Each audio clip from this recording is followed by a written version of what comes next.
Come in. Welcome. I'm E.G. Marshall with another strange story about the world of the macabre. A very real world, by the way. Because if you think about it, haven't you said to yourself, I can't believe it, or that's the weirdest thing I've ever heard? Behind such reactions, there are explanations of a sort. Some make sense. Others defy explanations because we huddle together in our small world, which is only a small part of an infinite universe. And nobody knows what unknown influences can change the course of our lives. For Joey O'Hara, it began not with an unknown influence, but with a policeman. Our mystery drama, The Three Elders of Lifeboat Landing, was written especially for the Mystery Theater by Roy Windsor and stars Mason Adams. It is sponsored in part by Allied Van Lines and Buick Motor Division. I'll be back shortly with Act One.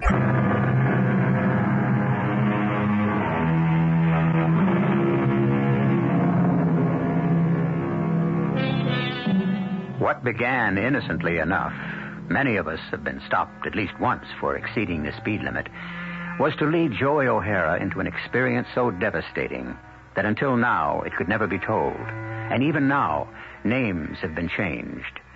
The origin of the experience was at a lunch between Joey's brother, Phil O'Hara, and his client, Ross Randall. I'm glad it's over with and that we won. You saved me from a whopping fine and maybe even a jail sentence. You're a very good lawyer, Phil. Thank you. Tax cases are tricky. Well, I assure you, Phil, my accountant and I were certain those entertainment charges were deductible. Now, I'll tell you what I'd like to do. Would you and Mrs. O'Hara be my guests for dinner sometime soon in Lifeboat Landing? Oh, that's not necessary. No. But will you? Well, we'd be delighted. I mean, maybe you could leave the city mid-afternoon, and depending on the weather, we can play around a golf. Or a few sets of tennis, if you prefer that. Then your wife can join us for dinner at the club. Fine. Tennis, weather permitting. No problem. We have a bubble. You have? Mm-hmm. Hey, I thought they cost a mint. Well, money's no problem in Lifeboat Landing. What the village wants, it gets. And pays for, of course. In proportion to a person's income. Lifeboat Landing is ideal, Phil. I know you'll enjoy seeing it. Well, I look forward to it. Carol and I, we have 2 small children, and we've been thinking about moving out of the city. School's expensive, and we think we'd like to have them grow up in one of the suburbs. Well, Lifeboat Landing is not exactly a suburb, Phil. We're a village of 4,000 in southeastern Long Island. Actually, it's more rural than suburban. Beautiful homes, clean air, no crime. Really? No crime? None.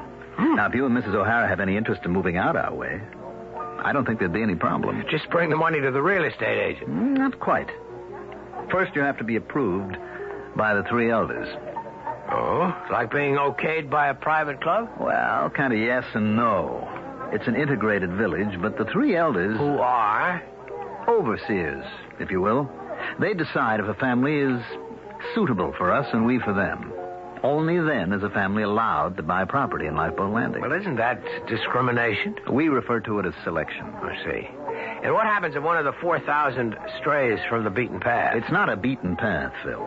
It's an organized, disciplined, and worry-free way of life. Yeah, but what if someone gets out of line? Then what? The 3 elders get him back on line, or he leaves.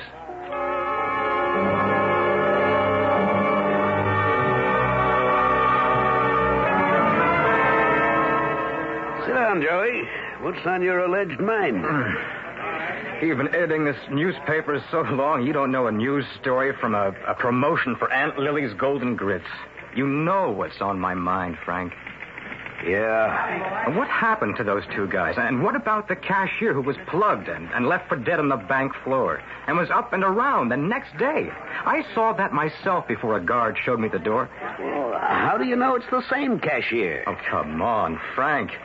I've been cashing checks in Lifeboat Landing for years on my way to Montauk for fishing. It's the same teller the holdup guys laid out. Well, how do you know that? We don't have a picture. Oh, little Joey's got big ears. A pal of mine's a conductor on the railroad. He's been taking tickets from the guys who get on at Lifeboat Landing, and he hears them talking about the holdup. No question the cashier was killed. But the next day, he's back at work. Same cashier. And from what my pal overheard, the description fits. It's a miracle. Now, look, Joey, run along and play. Forget whatever's bugging you. It's months ago. So the cashier's okay. Good. Now go away. And the two stick-up guys? And what happened to them? They were caught by the police of Lifeboat Landing, but where are they? Well, who cares? In jail, probably, or sent upstate. But they haven't been. Since they pulled the stick-up, they've never been heard of. And that doesn't grab you? Frank. Now, let me give you some advice. I've been sitting at this desk for a long time. Lifeboat Landing's unique. Nothing that happens out there ever gets reported. I mean ever. Not by the island papers, not by us. Now, maybe that's because nothing ever does happen. If that's wrong, I don't want to hear about it. Well, I do. I'd be a lousy newspaper reporter if I couldn't smell out a story. You know who Mr. Lloyd is, don't you? Yeah, assistant to the publisher. What about him? He lives in Lifeboat Landing. Hey, then maybe he can help me. You want to be out of a job? What? I knew about your interest in those guys, so I spoke to Mr. Lord. He told me politely not to waste my time or yours on a petty felony. But the two guys disappeared. I said as much to Mr. Lord. He just smiled and said he assumed they'd been dealt with. What does that mean? Well, he said he didn't know. But someone must know. Joey, listen to the old ostrich. Keep your nose out of Lifeboat Landing. Or else I get the old heave-ho. Or worse.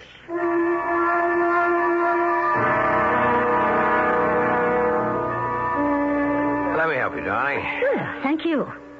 Oh, what a lovely room. Yeah, this is the grill. The main dining room is upstairs. Nice, isn't it? What are those cages out there? They're platform tennis courts. The pool is just beyond them, and the golf course winds around it along the shoreline. Hey, it's beautiful. Mm-hmm. You saw the tennis bubble as we drove in. Very impressive. This place must cost an arm and a leg. Would you believe $500 a year for everything except food and drink? It can't be. Yeah, Ross Randall told me. He ought to know. And the food is excellent. I had a late lunch here with him. I've never tasted better scallops. Is he joining us? Yeah, any minute. He stayed on in the sauna. He's having a rub down. I showered and I came up to look around. Yeah, you are right, Carol. It is impressive. Are we staying here or are we having dinner at Mr. Randall's house? I don't know why. Well, if we're serious about moving out of the city, I'd like to see the inside of one of these elegant homes. I didn't see anything we could afford. I wandered around a bit, and this village is one estate after another. The houses must cost a fortune, so you can imagine what's inside of them. Yeah, I'm glad we had a chance to see the place. You told Mr. Randall we've been thinking of moving out of the city. Yeah. And he's pushing Lifeboat Landing. He's not pushing it, Carol. You move here by invitation. I don't like the idea of someone passing judgment on whether or not we're good enough for a place like this. Judgments are passed every day by each of us, darling. Don't sound like a lawyer. You know what I mean. Why can't we live where we please? We can, but not in Lifeboat Landing unless the three elders say we can. Phil, that's not democratic. I agree. It's autocratic. But can you put down these benefits? How did this place come about? Do you know? Well, we'll ask Randall. He could... wait a minute. Here he I'm comes. so very glad you could join us for dinner, Mrs. O'Hara. Thank you. You have a beautiful club, Mr. Randall. And the village, it's like a picture postcard. So you did have a chance to drive around. Well, just for a half hour.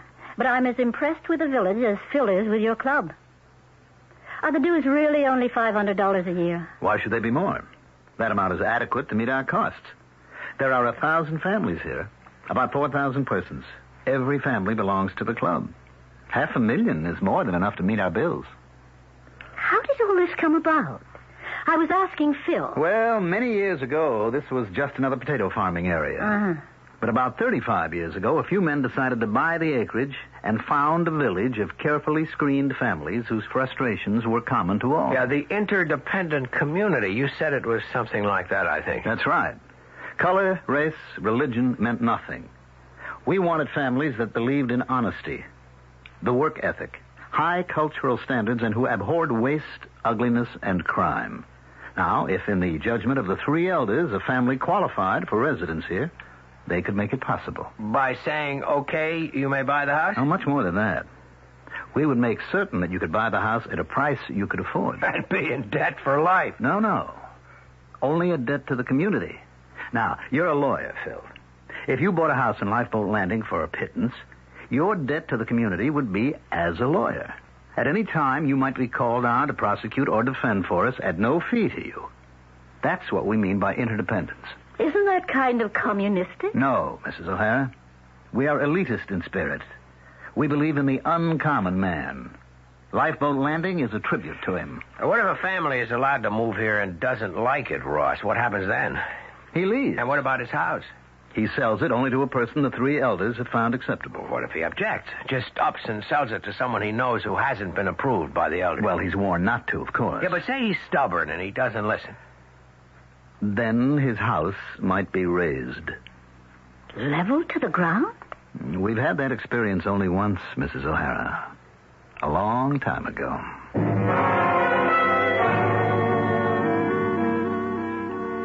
Well, Ross?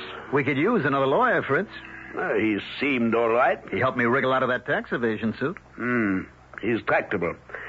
I don't know about the wife. Neither do I. Handsome woman, quite intelligent, but her mind's still filled with cliches. It would take time to get her to accept our kind of ordered society. I don't understand minds like that. Here we offer everything, literally everything, but the Mrs. O'Haras of the world treasure more than anything the right to defy, to act independently. Well, she might come to see that in time. The system works. Oh, which reminds me, Ross, Mr. Lord spoke to me about one of his reporters who is interested in those two hoodlums who held up the bank and shot the cashier. No. That's all been disposed of, hasn't it? It was at the time. You did a miraculous job, Fritz, in saving his life. I won't ask you how you got him back on his feet the next day, but I marvel at your skill. Thank you. Who's the reporter who might come snooping around? Joey O'Hara, your Phil O'Hara's brother. Oh, I see. That's too bad. Well, we'll be on the alert for him. Yes. He could be an embarrassment. So, you and I have doubts, yes? Yes. Let's have Larson show the O'Haras some houses, and then we'll meet and hear his opinion. Phil's all right, but I'm not sure about his wife. And the reporter brother, if he becomes persistent, you'll know what to do.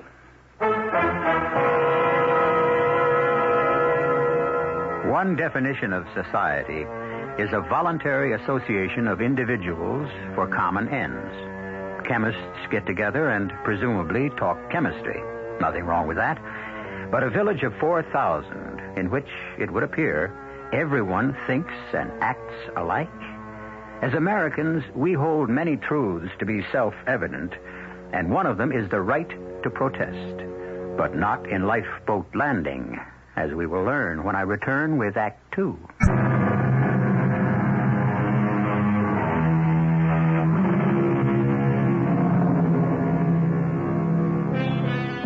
As a nation, we are protesters. Protest to Americans is second nature. We protested the tax on tea, and a nation was born. We protested against slavery, and a terrible civil war followed. We have died to preserve the right of each man to independent thought. Perhaps we haven't realized the ideal of making the world free for democracy, but neither have we become robots in an ordered society. In our story, it's not Yankee go home, but Joey get lost. Joey, I mean it. Get lost. Not a chance, old pal. Guess who's going to help me get the inside dope and what happened to those two guys? My brother, Phil. You got a brother? I thought you were one of a kind. I am. Phil's another type. I like Phil already. What's his racket? Uh-oh. Hold it. That your brother? The lawyer who got Russ Randolph on that tax evasion case? Mm-hmm. That's my brother, Phil. He's bought a house in Lifeboat Landing, and he and the family are moving out there in a couple of weeks. That's my inside track, baby. You're a real dandy, you are. Wait until I bust the truth across the front page. Before that happens, you'll be bust out of here. What's wrong with you, Frank? Two stick-up guys just vanish, and you don't think there's a story there? I've told you until my throat is dry. Lay off Lifeboat Landing. something smells out there, Frank, and you know it. I've got a right to ask questions. No one can toss me in the clink just for asking questions. No one has. You've been out there. The bank cashier wouldn't talk to me. No, that was his privilege. What about the police? Yeah, the police. They said they didn't know what I was talking about. Well? Frank, that's what's funny. I'm not allowed to talk to the cashier, and nobody else in the bank, including the security guard, would even speak to me. And the police, they just smiled and told me to run along. What goes on out there? It's a tight little community, that's what goes on. And no hard-nosed reporter's going to loosen it up. I don't believe it. I'll find somebody who'll spill the beans. Yeah, in your face. Why do you keep saying things like that? Because, dummy, if you become an annoyance to the three elders who run the place, you just might join those two hold-up guys your heart bleeds for. You're scared, aren't you, Frank? For your sake. Yeah.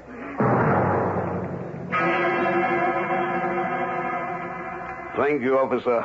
That will be all. Yes, sir. Good night, gentlemen.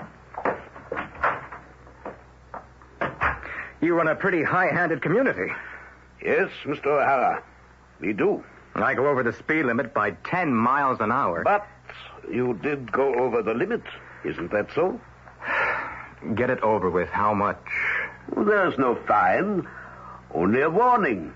Swell, but I got the message when the cop picked me up, so what's the point of this little get-together? There are several points, Mr. O'Hara. You're Ross Randall, right? That's right.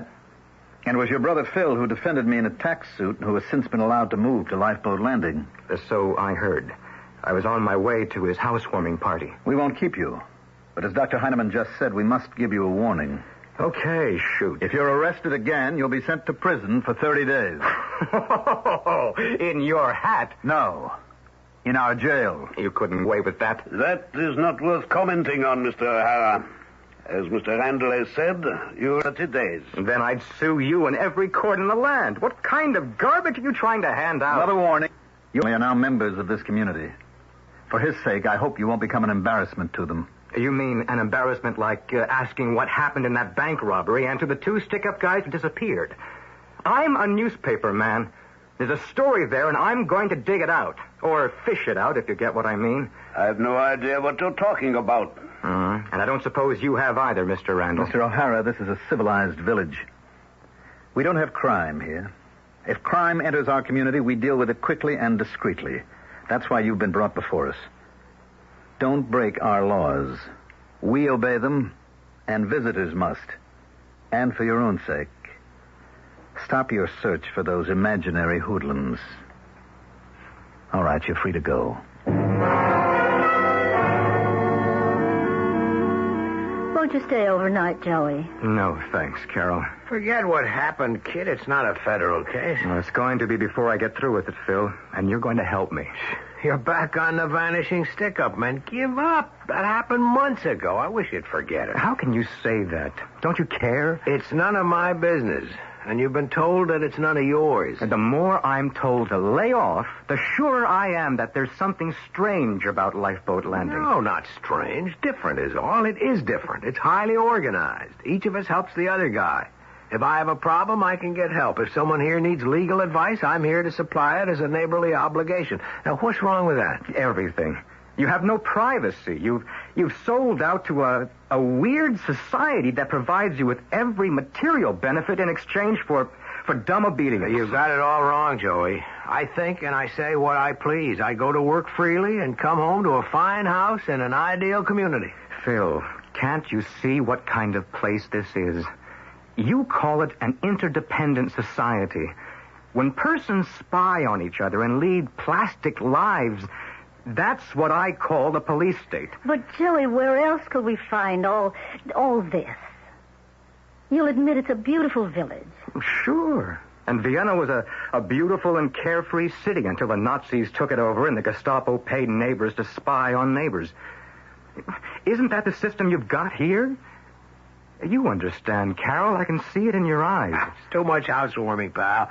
Spend the night, huh? No, I'll be on my way. Look, both of you, I'm sorry to be like this. It's your home, your community, and I wish you well. I hope it works out. It just wouldn't be for me. I don't like regimentation. Never mind. It's a great source of satisfaction to me to have everything organized efficiently. This village works. And everybody obeys, including the opposition.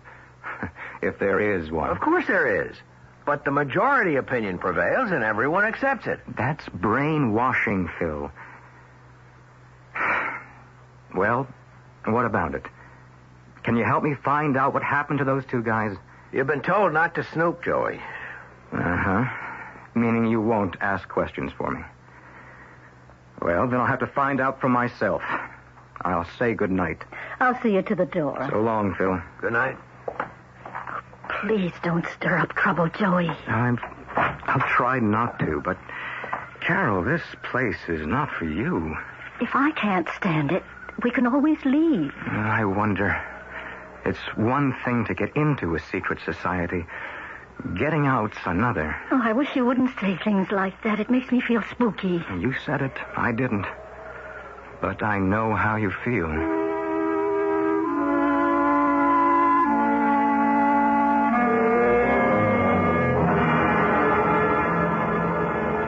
I thought you were entitled to know, Phil. Thanks, Ross. I appreciate it. I said pretty much the same things to my brother last night. He's a flag waver, you know. So I'm told. But, Phil, we just can't have him prying into the affairs of Lifeboat Landing. For our common good, the elders simply won't permit it. I know, and I agree. Now, we have no crime because our justice is swift and severe. That's the only deterrent to crime, Phil. Now, we're not cruel, but we are absolute. We've had thieves, and they've been banished. What makes justice work in Lifeboat Landing is common consent. Once the elders, after consultation with the police and the judge, have made a decision, all 4,000 of us accept it. Right. Now, for some reason, your brother has found a cause célèbre in the bank holdup, and he's determined to find out what happened to the gunman. I've told him he's been warned off. He asked me to help. I told him it's none of my business. Quite right. And I don't propose to explain what happened, but the disappearance of the men will have a salutary effect. Others will think twice before they try a stick-up in Lifeboat Landing. Right. You do like our way of life, Phil. And, Mrs. O'Hara and the children? Oh, very much, certainly. I ask because some of the ladies had tea with your wife the other day and sensed a vague reluctance on her part to participate wholeheartedly in their plans for next season's plays for our community center. Yeah, I heard. Our center tries to present plays both classic and modern that are pure entertainment. Now, your wife suggested that we produce at least one protest play. Its subject was racial violence. And the language in it, frankly, is repugnant to anyone who isn't an animal. I know what you mean. Carol's always been a little liberal. Well, the center exists to entertain, not to foment trouble. I'll talk it over with her, Ross. Good. Oh, and Phil. Yeah. Speak to your brother. Our warning to him was not a gesture. He's become an irritant. And if he aggravates the situation, the warning will have to be acted upon. That's how it is. Yeah, I understand.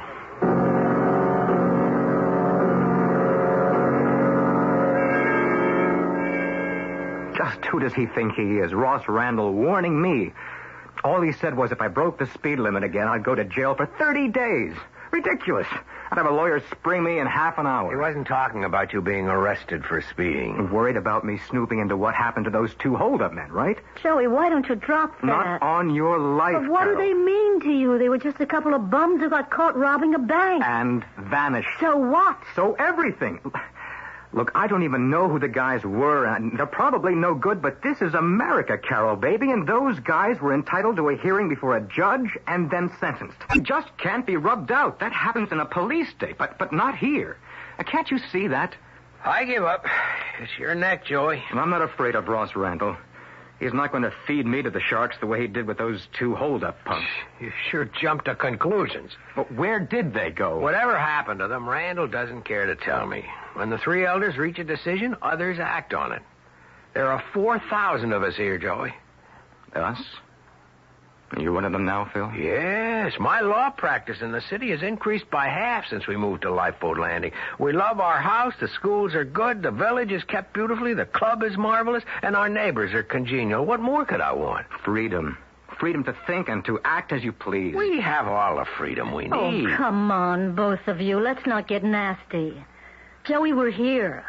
We now belong to Lifeboat Landing. You don't like it? That's okay. But please, let's not have any more quarrels. And listen to what Phil's been trying to pound into your head. Mm-hmm. The warning. We'll see you in town, Joey, not out here. Okay. You still don't see why, do you? I'm not that dumb. They've got me marked. I don't know that. But you sense it. Well, that's okay. It's not going to stop me. I'm going to expose Lifeboat Landing for what it is, a fascist commune. At least I'm going to try. Even though I might end up in the briny.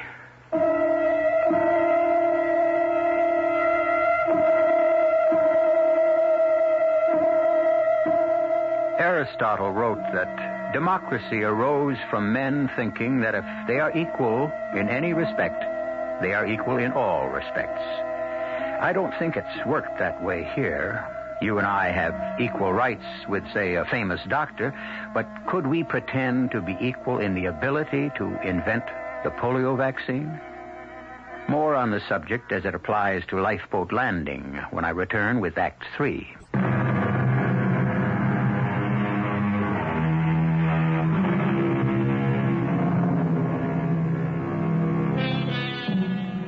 From what I've gathered so far, Lifeboat Landing on the southeastern shore of Long Island is the ideal community. Joey O'Hara disagrees. He's a newspaper man, of course, with a natural instinct for news, and he finds any controlled society repugnant. His curiosity was aroused by the disappearance of two men who held up the local bank and vanished. That's just what it is, Frank. So are some of the private clubs around town. What's wrong with that? Guys from the same college, band together, other guys who like boats, beer-drinking guys, they're all over town. But they don't decide flatly what taxes you're going to pay or what happens to a guy who holds up a liquor store. Okay. You got something up your sleeve. What is it? Take a look at this. There's a picture of some German soldier in a fatigue jacket. So? It's Dr. Fritz Heinemann. Who's he? Some small fry ex-Nazi? That's right. Well, there's lots of them still drifting around. This guy drifted to Lifeboat Landing. So what? Is he on the wanted list? No. He came here from South America and took out citizenship papers in 1950. So, what about him? He's one of the 3 elders of the village. Oh? Heinemann's the kind of guy who'd still be indoctrinated with law and order and obedience and a system of informers. Just what Lifeboat Landing has plenty of. So Heinemann is an ex-Nazi. So what? So he and the other 2 elders, Ross Randall and some guy named Larson, rule. Absolutely. That's why there's no crime. Somebody drifts into Lifeboat Landing and commits a crime he's never heard of again. You the 2 stick-up men? They got it, Frank. It's easy to cover up 2 murders if 4,000 persons want it covered up.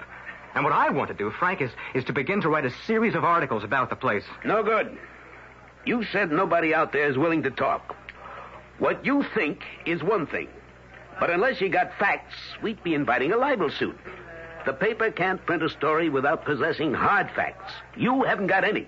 Oh, sure, you know about Heinemann, and you got a bug in your ear about the 2 hoods. But what have you got really? Nothing. I've got more than that. But if the 3 elders weren't worried about an investigation, would they warn my brother that I could get hit? Would your brother testify that you'd been threatened?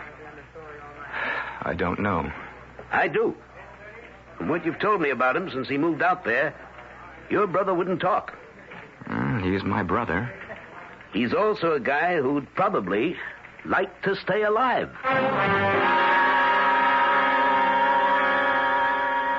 Now what? They just want to come here and talk. You know, that makes me nervous. I feel the way I used to feel when I hadn't done my homework. What have I done now? The play committee? Oh, no. I saw the light. No protest play for next season. Phil. I know what you're going to say. But doesn't conformity get you down? It's smothering. I like it here, Carol, but if you don't, we can always move back to the city. But think of what we've got. And what we've given up. I'll let them in.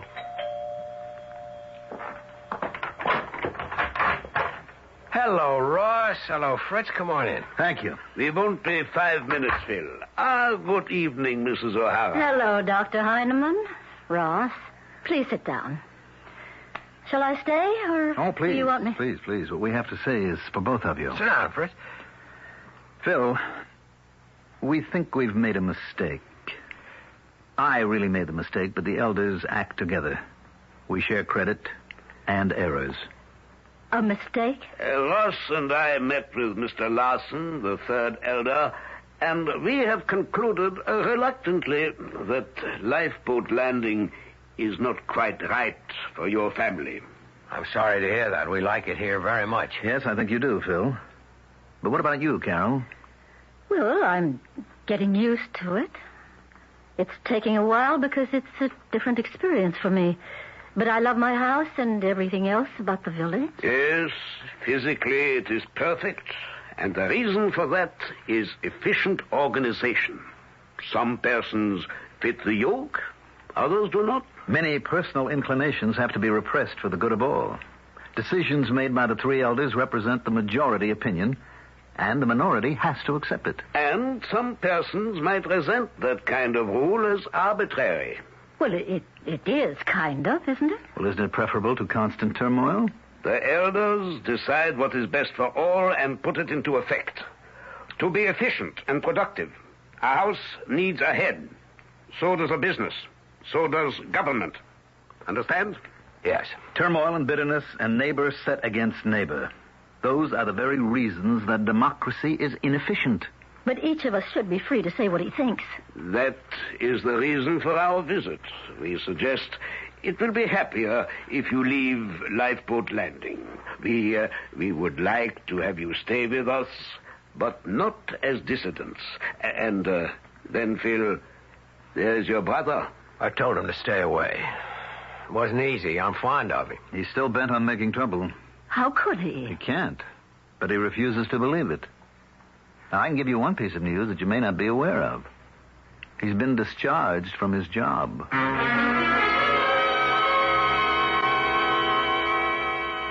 You won't give up, will you, Ross? Well, I do like him, Fritz. And his wife will come around. It seems a shame to tell him to move because of that brother of his. Well, he could be disposed of very easily. Too obvious. The publicity would be unpleasant. And I don't know if that editor would stand still for the disappearance of Joey O'Hara. But without facts, who would believe what he might say? The two hold-up men disappear. Joey O'Hara disappears. The first are missing because a rival gang took care of them. O'Hara is missing because he was close to exposing the gang. That kind of thing can be maneuvered, Ross. Let me try something else first. I have an idea.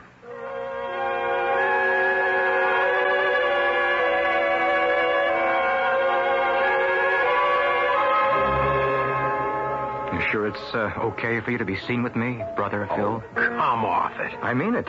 You keep on associating with the headhunter, they'll kick you out of Boat Landing. You're going to? No. Oh, that's the best news I've heard in days. No kidding. When did this happen? Last night. After Heinemann and Randall suggested we might be happier if we moved out, they told me that you'd been fired. I tried to get you. I was afloat. Me and my editor, my pal Frank. I got him home and fell asleep in his living room. Sorry about your job. The editor warned you. Yeah, I know. Not his fault. The word came down from Mr. Lord. He's from Lifeboat Landing, you know.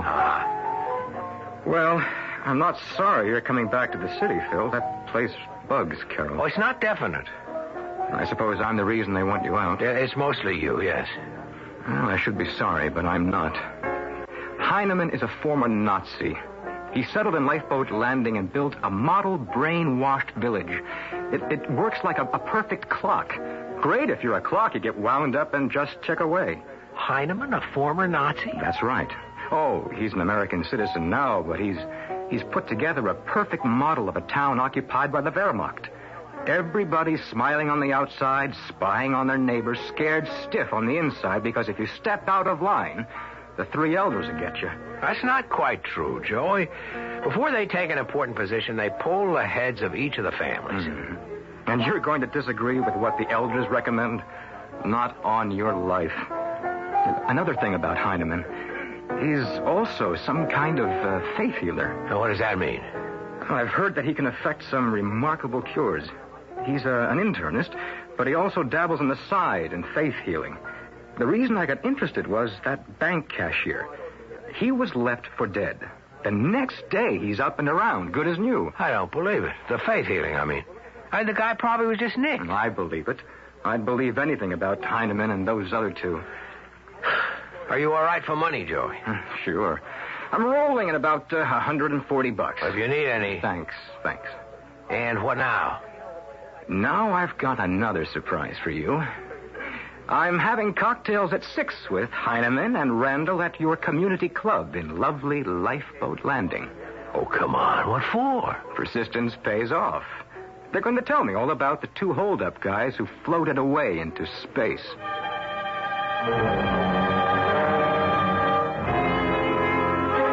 You're quite right, Mr. O'Hara. I was a member of the Nazi Party. I was deluded, as many of my companions were. That, however, was many years ago. I escaped to South America and then to the United States, where I am a citizen. Everyone in Lifeboat Landing knows this. Why is the fact so interesting to you?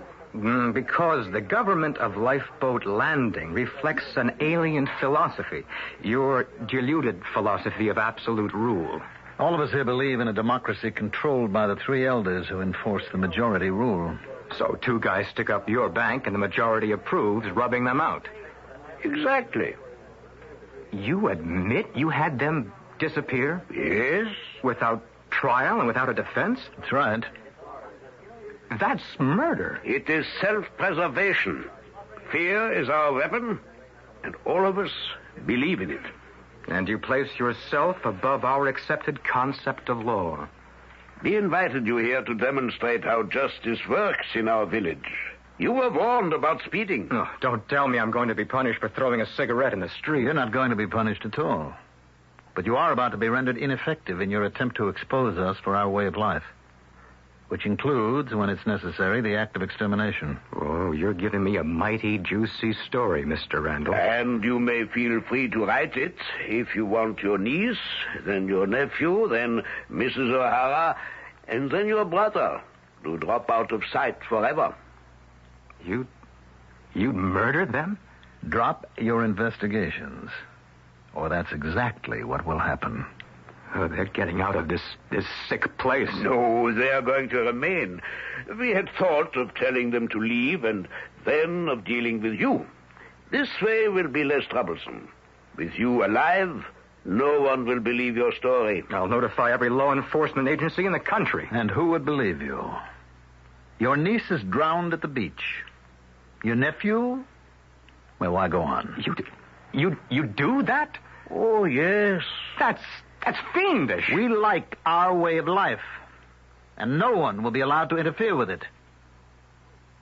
All right, now you're free to go. We've warned you, and I assure you we can act. I'll get my brother and his family out of here tonight. Feel free to. But will your brother and his wife believe you? And even if they do, who would print your story? You have no facts. You're helpless, Mr. O'Hara. You dirty... Good night, stinking... Mr. O'Hara. Have a nice drive back to the city.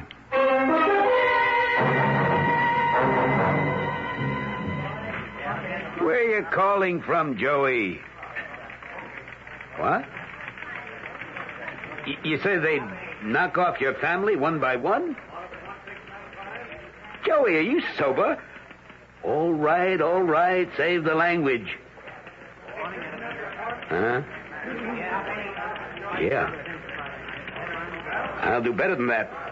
I'll have the state police escort Phil and his family back to New York. And I'll bust the story all over tomorrow morning's paper. Yeah, it may cost me my job, but I'd be a real jerk not to save 4 lives. Make that 5. Well, they get you too, Joey. Okay, pal. Hang up and hide out. I'll take over.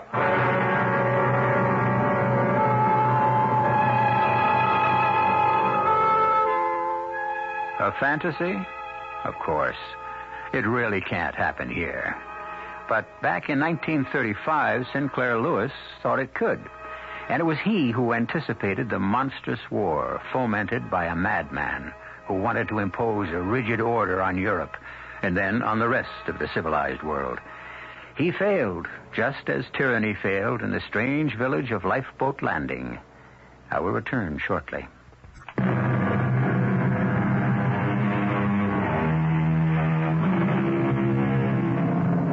Our cast included Mason Adams, Ann Shepard, Mandel Kramer, Robert Phelps, and Guy Sorrell. The entire production was under the direction of Hyman Brown. Radio Mystery Theater was sponsored in part by Buick Motor Division and Allied Van Lines. This is E.G. Marshall inviting you to return to our Mystery Theater for another adventure in the macabre. Until next time, pleasant dreams.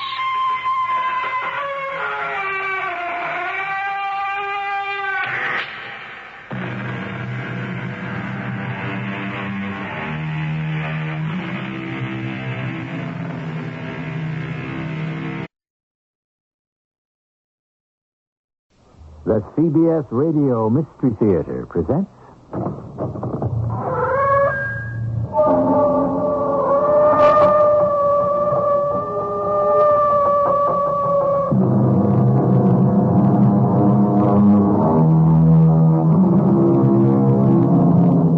Come in.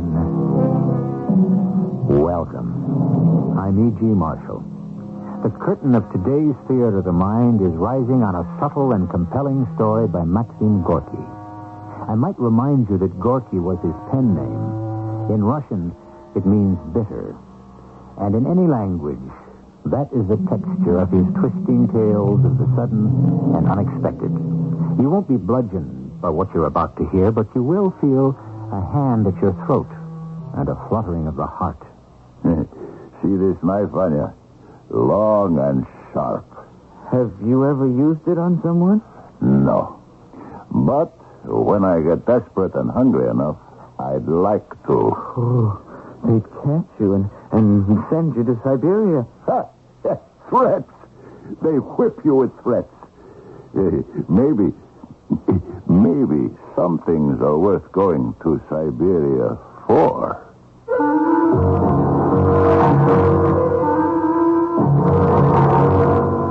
Our drama, The Fools, was especially adapted for Mystery Theater from a story by Maxim Gorky by Gerald Keane. It stars Fred Gwynne and Russell Horton. It is sponsored in part by ARM, Allergy Relief Medicine. I'll be back shortly with Act One.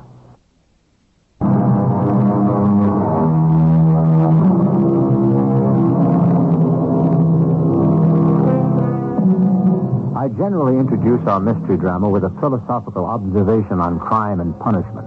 Let us bypass that today to tell you where we are so you can visualize it in your mind's eye. It is colder than where you sit at this moment. The snow falls deeper. Sleighs and horses and hoofing it on the foot is the only way to get around. It's 100 years ago. It's Russia in winter. It's a churchyard where the father of Vanya Kuzin has just been buried, and Vanya and his mother stand in the cemetery in their black clothes against the white frozen flakes. I thought Father had more friends than that. It's too cold, and the church is too far. No. They're in the tavern, all those so-called friends. Makes me very angry, Mother. Oh, Vanya, Vanyushka, what can they do for your father now? They could be here in the graveyard to honor him. And to honor you, Mother. We must not start our new life with ugly words. And you, son, can honor him best by being the man of the house. Mother, I'm frightened. A big, strong man like you. Oh, son. You don't understand. Father always did the thinking for us. It was easy for me. I obeyed. I did what I was told to do. I plowed. I planted. I fed the cows. You are strong. But for me to decide what to do is very hard. Vanushka, you're a grown man now. It's time. Perhaps your father was wrong to make all the decisions of our life. He should have let you take the reins. Mother, when one is in the habit of following, to lead is not so easy. Who said it was? But you can. It'll be strange to walk on my own feet all of a sudden.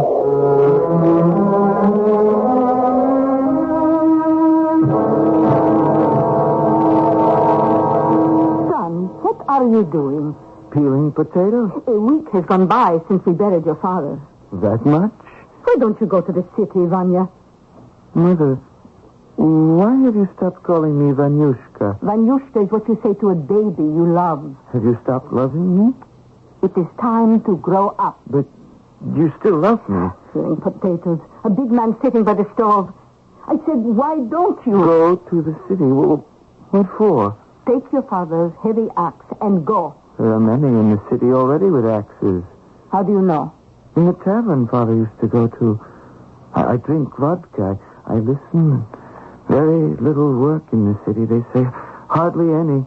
I'm sorry to have to order you what to do, as your father did. But I've been waiting too many days for you to begin something. I've been thinking about it. Oh, yes. Over glasses of vodka in the tavern. Move yourself, Vanya. There is work in the city, and they will pay a big, strong man. I'll think about it. Don't think so much. You don't know how.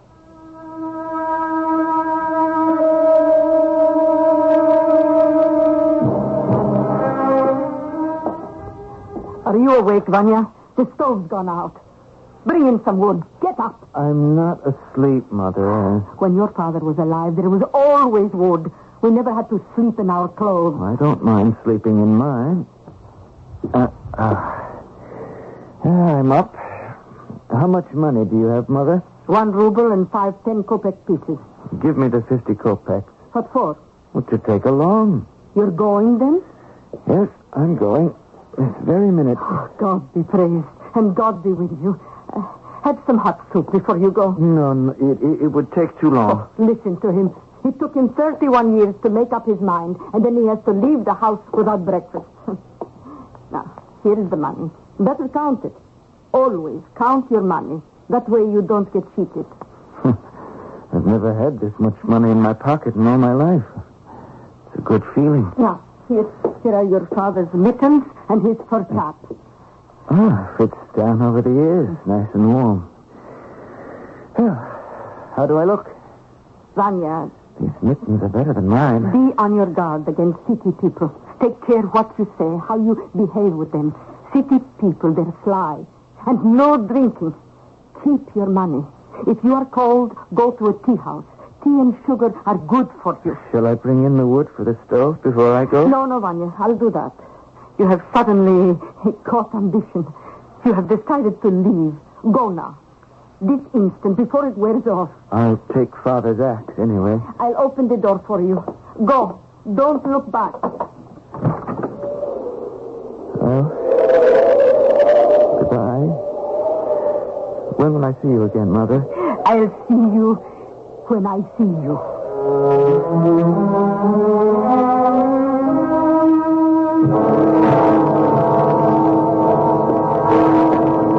May I sit down here? You have a good table by the fire. Suit yourself. Hey, be careful where you shake the snow from your coat. You want to get me wet. I'm sorry. That's what comes from walking in the snow. You don't notice it. Huh. You've been walking?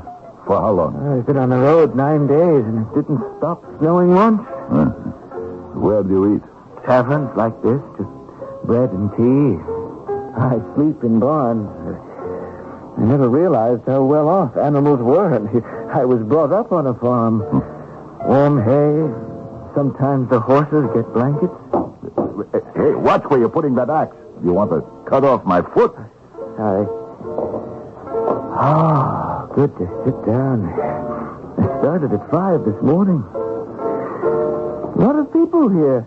A place like this is never empty. You from the country? Yes. Looking for work? Yes. Well, nothing much doing here. Maybe in the next town, but here, this is my 3rd week in the city. No work? Yeah. Fact is, you starve. Hey, look at that snow coming down out there. Oh, Gives me the shivers to look at it.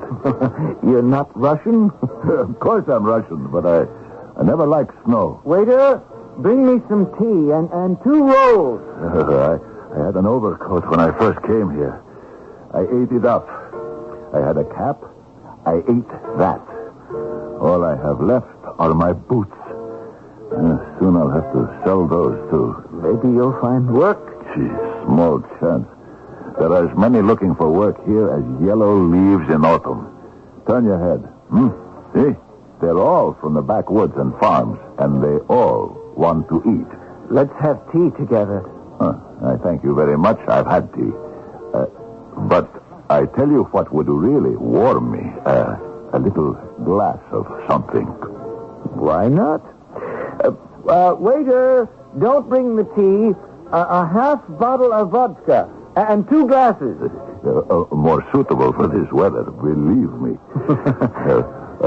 What's your name? Vanya Kuzin. And yours, brother? Ivan Salakin. They call me Daredevil on the estates. I can ride a horse bareback and stand on my head, just like in the circus. Here's the bottle. He brings it right away. That's the lesson of the city. The more money you spend, the better the service.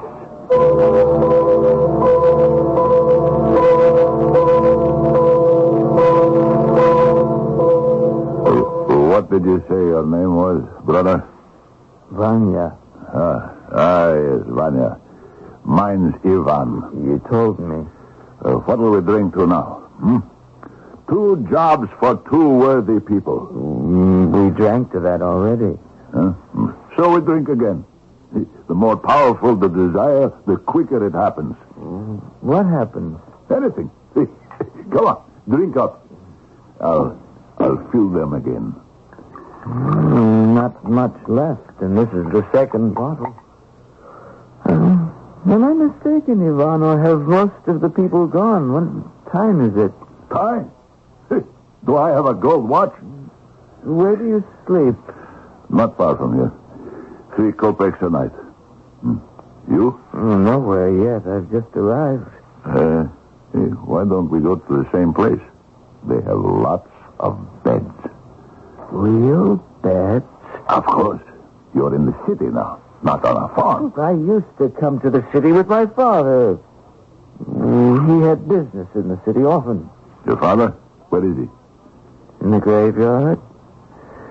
We buried him almost a month ago. He's well out of it. My dead father? What do you mean? Never mind. Hey, look out the window. How high the snow is. I used to work on the estates, I did. Take care of the horses, help the gardeners. If a hen house needed fixing, I could do it. General caretaking. That overseer, though, Peter, at my last place in Borisovo, he fired me. Unjust. I never did like those estate managers. Since my father died, I'm my own master. I don't have to work for anyone I don't like. He was a black-bearded man with a scar on his face. He was my enemy.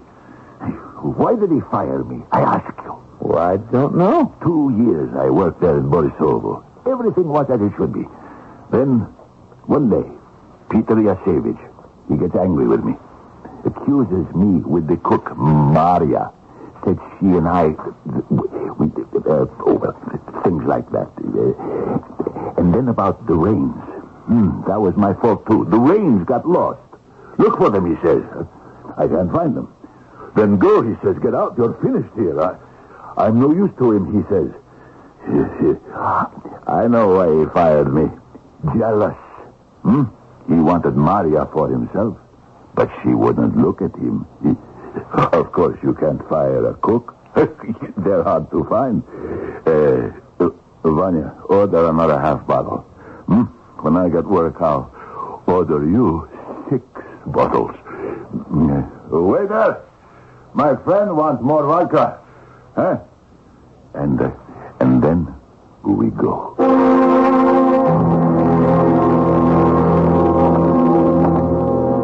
Vanya, are you awake? Oh, go away. My mother always stood over me like that in the morning. Vanya, are you awake? Get up. 3 kopecks only entitles us to be here till 7 o'clock. I thought you told me there were real beds here. Planks of wood. What difference did it make to you, Vanya? You were so drunk last night I could have thrown you into the well. Oh. Come along. Get up. Who are you kicking?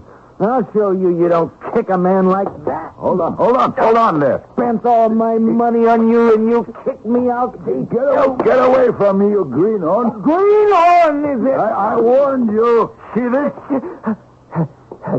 A knife? Yes. Long and sharp. Now, get away from me, stupid idiot. I wasn't an idiot last night when I spent all my money on you. All right. I'll put it away. Calm down. I don't like to be kicked, that's all. I'll sell my boats and share with you. You really hit me hard in the stomach.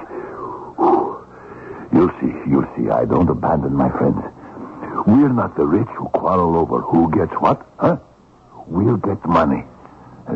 I always got my long knife. Ivan, have you ever used it on someone? No, but I'd like to if I get hungry enough. They catch you and send you to Siberia if you try. Threats. They whip you with threats. Don't worry. You're not rich enough for me to slice you up. Siberia. Ha! Maybe some things are worth going to Siberia for. What a clear picture of the dregs of humanity, the lower depths, as Gorky called them, is painted here. And the bleak, dark shadow cast across it, that foreboding sense of impending doom.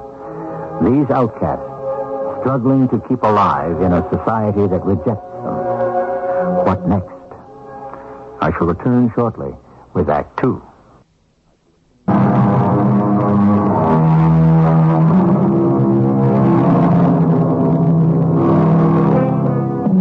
Two ragged, homeless Russians have come to the city for work. Vanya spends all his money on vodka. Ivan sells his precious boots for a miserable 2 rubles. During the day, blue with cold, they roam the streets. Sometimes they're hired to chop ice, sometimes to split wood. Not often. The pay is in kopecks, pennies. Vanya is reduced to begging, Ivan to stealing. At night, they share and quarrel. It's food, isn't it? Raw, frozen cabbage, it twists my inside. You managed to eat half of it just the same, I see. And yesterday, raw potatoes and turnips. I never thought I'd be living like this. And a flop house with dozens of bums. It's better than spending the night out there. Besides, who are you to look down on the poor? But I want to work. So do I. Is it my fault it's easier to steal than to find work? 6 kopecks between us. Another night on these miserable wooden planks. That's gratitude. For you, I sold my boots. 2 rubles. Have you forgotten? And what about my 50 kopecks? Have you forgotten? I was a fool to take you up, to befriend you. Ignorant peasant. Hey, go back to your village. Why do you hang around here? Huh? Because I'm ashamed to go home.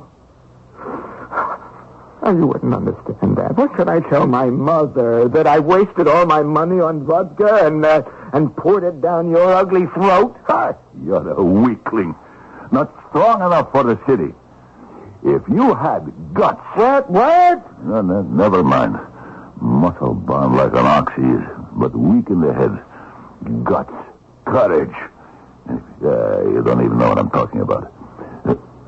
Suppose I told you I was ready for anything. Then what? What? To steal some more? You wouldn't be interested. You don't have any ideas. You're all talk. All right, I'll tell you. Only. You had nothing to say. Stop pretending. Big plans, ideas. Leave me alone. Hey, Vanya, listen. Come with me. Where? To Borisova. What for? I'll tell you on the way. Tell me now. We start off tonight. I know the way. We'll get even with that Peter Yasevich. Who's that? That black-bearded, black-hearted overseer who fired me. Hey, we'll rob the place. Don't you, that devil. Leave me alone. I am trying to sleep. Listen. It's simple. I know every in and out of the estate, where the money is kept, and the silver and spoons, goblets in a cabinet behind glass, gold goblets. Get away from me, you devil. It'll be easy. No one will know. Hey, that'll pay back that Peter. Fire me for no good reason after 2 years' service. They'll send him to prison. They will. He's the only one who knows where everything is.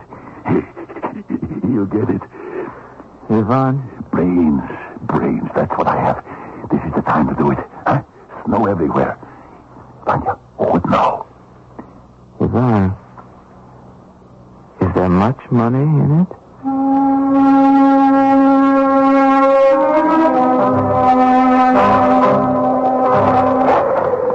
It's not easy walking in this snow.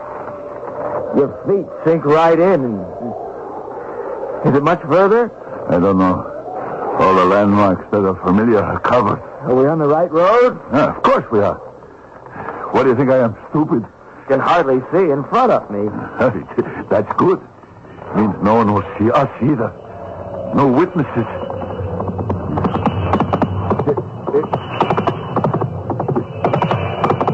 You think they'd stop, eh?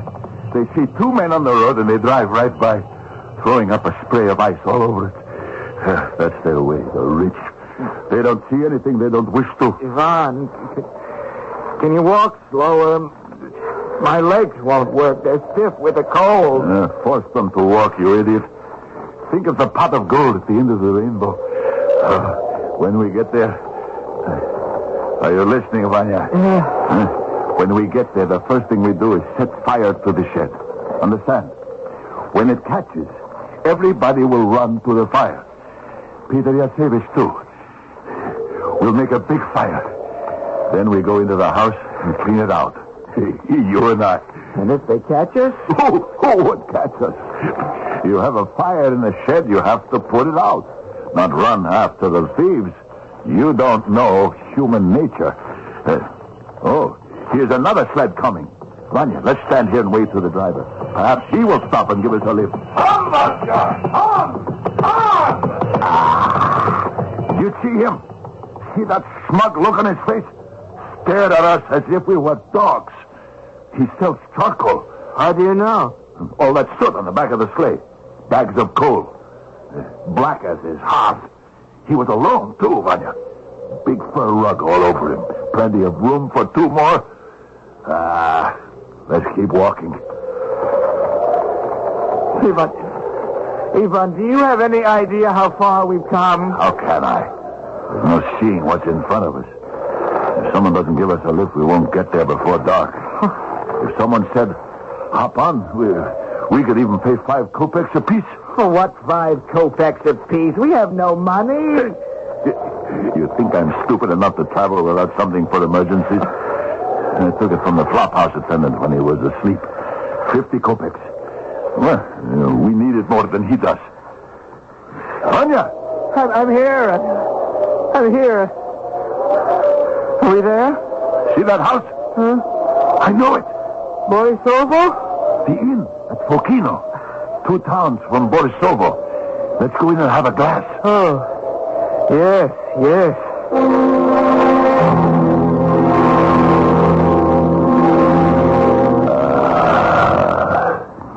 Feel better, Vanya? I think we got here just in time. I might have passed out. Hey, see that man in the corner drinking beer by himself? Which corner? There. The table with 3 chairs. See him? The man with the black hands. You never get your hands clean. He's got his feet on the second chair. See? He's taken off his jacket. On the 3rd chair, that warm, beautiful sheepskin jacket. Oh. Yes? That was his sleigh. And horse tied up outside. He passed he feels better, and he'll give us a ride to Borisovo. Vanya, come on. Take the bottle and your glass. We'll go talk to him.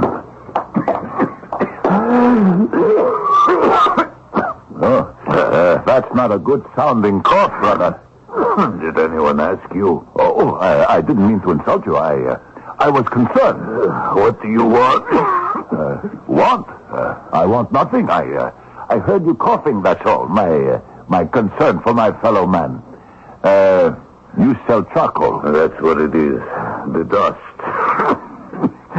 It gets into your lungs. Are you going in the direction of Borisovo? What does it matter to you? My friend and I, we're going there. We've been hired by the oil factory. Thought you might like some company if you're going in the same direction. Give you a ride? For nothing. I see you're a shrewd businessman. We'll give you 5 kopecks apiece. I don't need it. 10 kopecks apiece. What's the difference to you?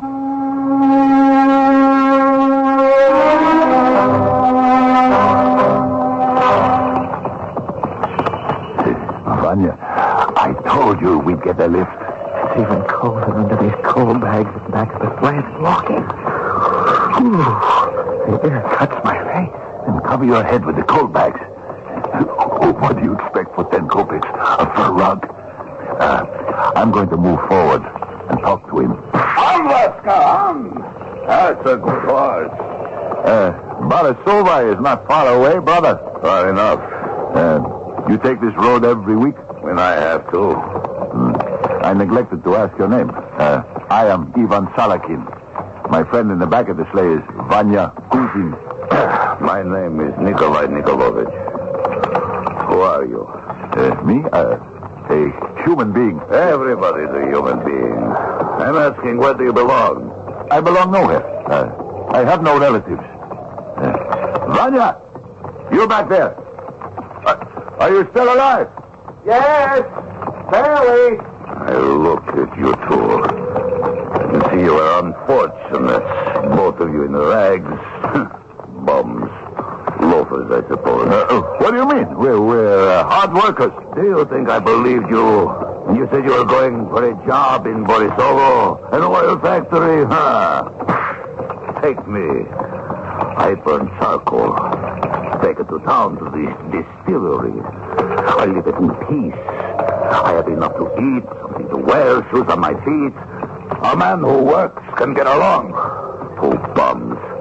Why do you want to live? You're cold, hungry. The wind must be cutting you in half. It's crazy. Is that the way people should live? A man should live well. You share your money with me, and I'll live well. What?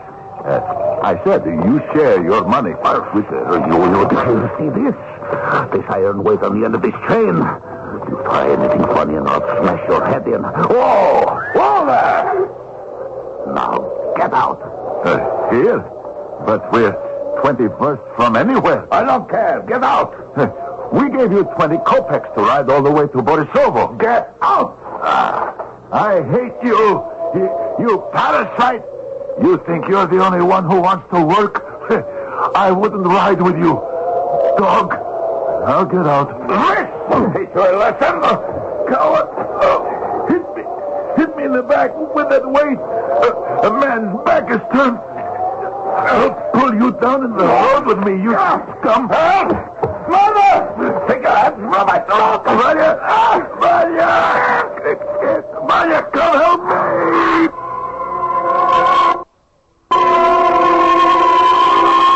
The snow swirls around the sleigh. 2 human bodies twist and struggle on the ground.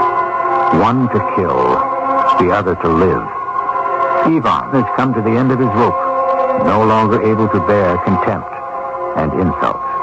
He is a wild man, one hand closing about Nikolai's throat, the other holding a knife. I shall return shortly with Act 3.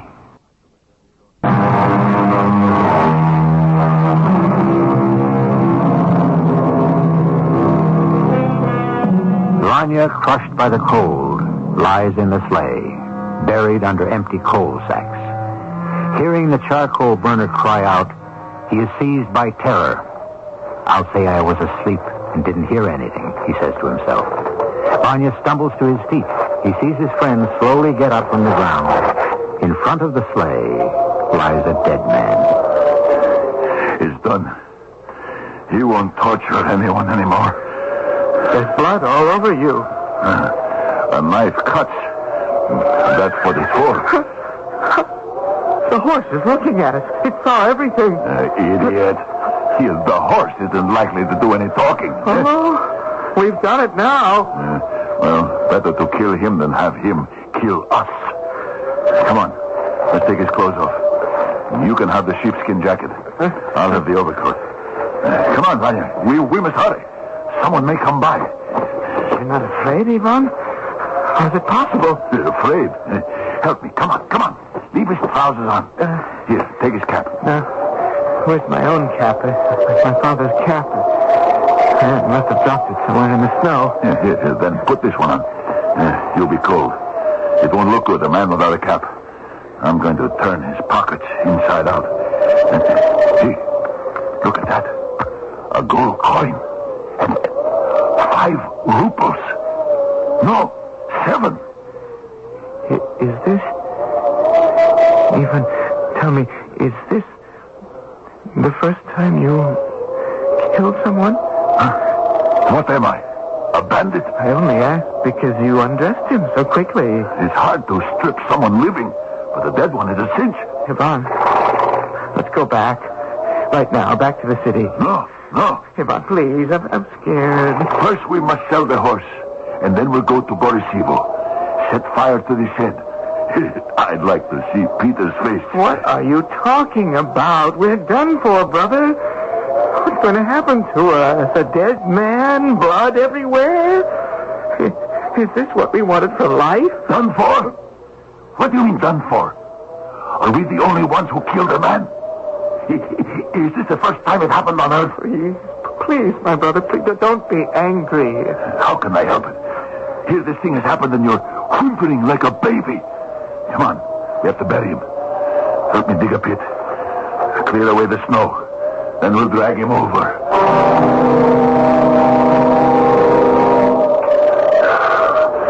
We're done. Let's go. Onto the sleigh. It's no good, Ivan. Someone will see this mound beside the road. There are snowbanks everywhere, and it's coming down heavier. That'll cover him even more. They won't find him until spring. Oh, we're done for, Ivan. Nothing good can come of this. The horse is getting nervous. I'll go calm it down. Vaska, steady now. Good horse. Good Vaska. I'll hold on to the reins. You get on, Vanya. Oh, not yet. There's blood on you. You have to clean it off. You're right. Oh, yes. I'll clean myself with some snow. Vanya, now you're beginning to think like a man. We'll sell the horse and then go back to the city. The devil with Peter. Let him rot in Borisivo. Go on. Take the reins. Horses and wagons and sleighs. That's your specialty, isn't it? I'll be up there as soon as I've cleaned off this blood.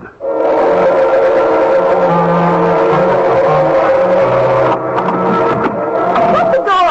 You want us all to freeze to death? Shut the door, Vanya. You heard what the lady said? How's that, miss?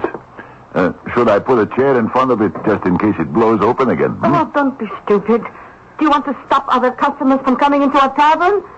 Do you think we can exist on 2 people's drinks? Turn on the tap, miss, and give us a glass each. Oh, we are out of beer. I'll have to go down to the cellar and bring up another keg. Don't go away. In this blizzard? Well, where should we go? I'm scared, Ivan. What of? Money in your pocket? Outside to take us wherever we want to go? No good is going to come out of this. I know it. Is that all you can say?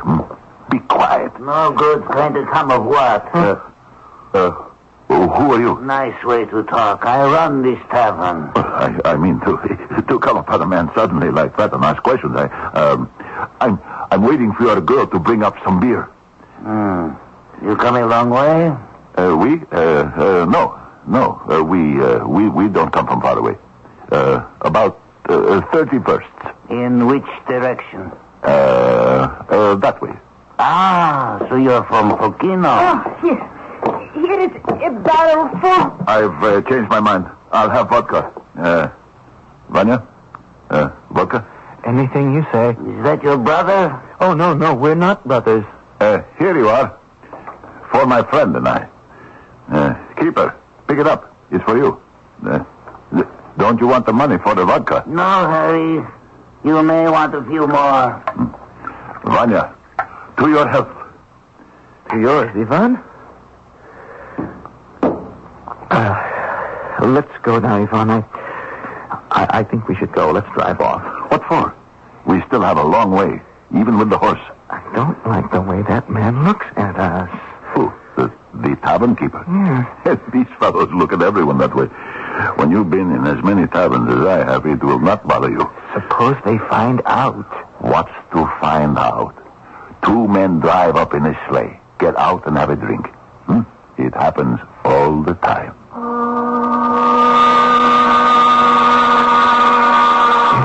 What is it with you fellows? You stop drinking? Natasha, unplug the beer. Maybe these gentlemen would prefer it. One at a time. Haven't given you your money for the last ones. Did you ever see anyone so anxious to pay up all the time, Natasha? What is this? A gold coin. I haven't seen a gold coin since I was baptized. Look, Natasha, millionaire. Sorry. I have rubles. My mistake. By the way, whose is that horse? That horse. You, the silent one. I look at you, your friend answers. What's the matter with you?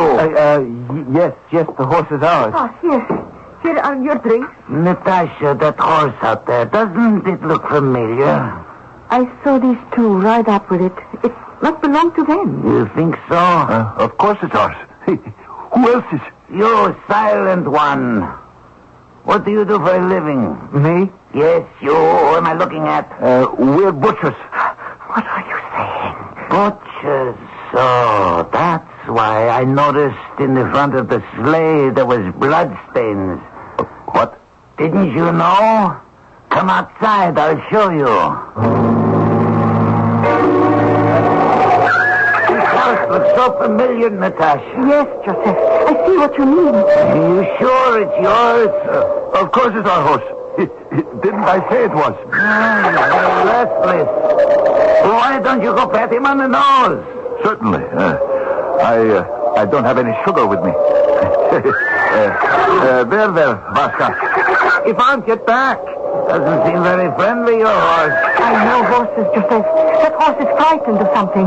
He doesn't like that man. What are you talking about, stupid girl? Now, no rudeness, please. Oh, that horse, I'll tell you, she's a little nervous. She doesn't like standing about. She wants us to be on our way. She? Did you say she? That's no mare. Listen to the man, Natasha. Come here, you 2. Now, isn't that blood on the front of the sleigh? Of course it's blood. What did you expect on a butcher's sleigh? Fish scales. Joseph, come back here. Coal sacks. Empty coal sacks. I think this sleigh belongs to the charcoal burner. Oh, Nikolai. Natasha, you heard what the gentleman said. They're butchers. Thank you for both making us feel so welcome, but we must go now. I left my cap inside. Oh, yes, so did I. Can't get along in this weather without a cap.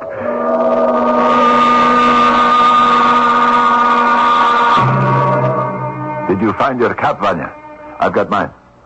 Young lady, goodbye for the last time. Where is our host? Oh, he'll be back in a minute. Excuse me, you, sir, with the sheepskin jacket, is that blood on your collar? Blood? We're going now. Come on, Ivan. I think you should wait. Joseph will be right back. He'll want to say goodbye personally. It's all right, Vanya. Why not? I don't like to be rude. Please, Ivan. You don't understand, miss. We're in a hurry. Oh, wait anyway. What for? Well, Joseph went for the bailiff. The bailiff? Is that like the police? The bailiff's nothing to me. Oh, perhaps you'll be something to him. Here's yourself. The bailiff's coming. He's just out front looking at your horse. They didn't wish to go, Joseph, without saying goodbye. I give up. It's all over. Take me now, please. Vanya, be quiet. He's drunk. 2 glasses, and he doesn't know what he's saying.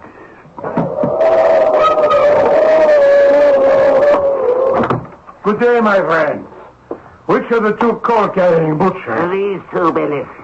Well, now, who are you? Take me, please. Mr. Bailiff, don't listen to Vanya. He's drunk. One at a time. Make a clean breast of it, men. Where did you get the horse? Stealing is a very bad offense here, especially a man's horse. You in a sheepskin jacket. You look like a horse thief to me. It isn't me. It's him. We didn't steal the horse. It just pulled the sleigh along, and we were on it. We didn't steal anything. We buried the charcoal burner. He's there, not far away, on the road, in the snow. We were just driving along, honest. I was asleep. I was trying to keep warm under the coal sacks. It's not me. They were fighting. I came out, and it was all over. All I did was dig a hole in the snowbank to bury him. We didn't want to kill him. He had a weight on the end of a chain, and he beat Ivan. Look, his eyes are staring. His face is blue because of it. It's the weight Nikolai hit him with it in the back. His back was turned. He started it. We were 2 innocent victims. We couldn't get work anywhere. But the horse, we didn't steal it. We wouldn't do that.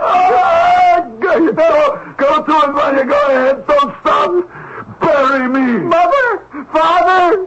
I didn't mean it! These 2 criminals? Fools.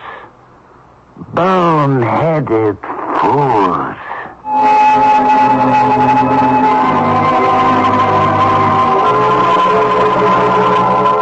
It is said the story you have heard was drawn from life, that these people of the lower depths of Russian life were known to Maxim Gorky, that he wrote from the world he had lived in.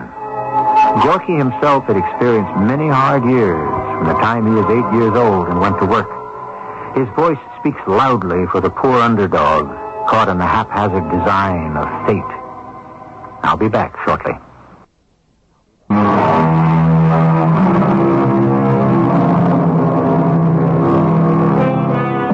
Once there was a young Russian poet. He was 19. It was Christmas. He had seen too much injustice, felt too much despair. So with his last coins, he bought a revolver, aimed it at his chest, and shot himself. That bullet remained in his lungs for 50 years. No wonder he saw life as a precarious thing it is. His name? Maxim Gorky. Our cast included Fred Gwynne, Russell Horton, Bryna Rayburn, and Ray Owens. The entire production was under the direction of Hyman Brown. This is E.G. Marshall inviting you to return to our Mystery Theater for another adventure in the macabre. Until next time, pleasant dreams.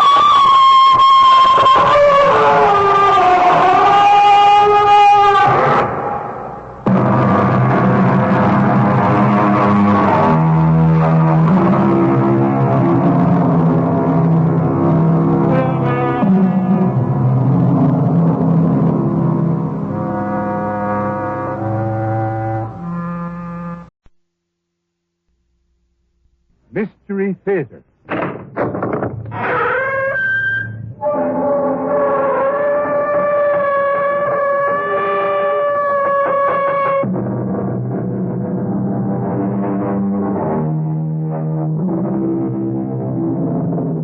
Come in.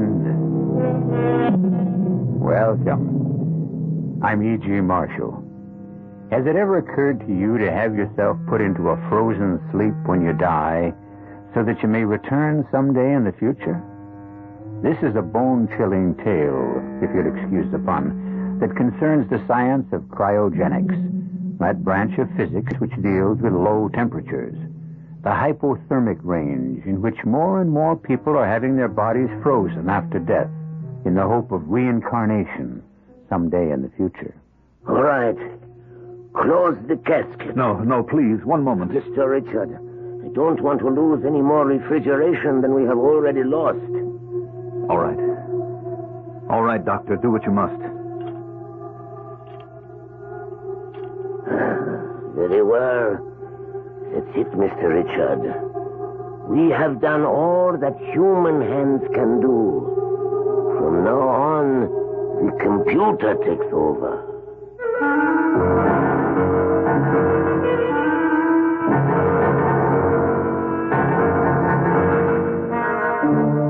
Our mystery drama, To Die Is Forever, was written especially for the Mystery Theater by Ian Martin and stars Mandel Kramer and Marion Seldes.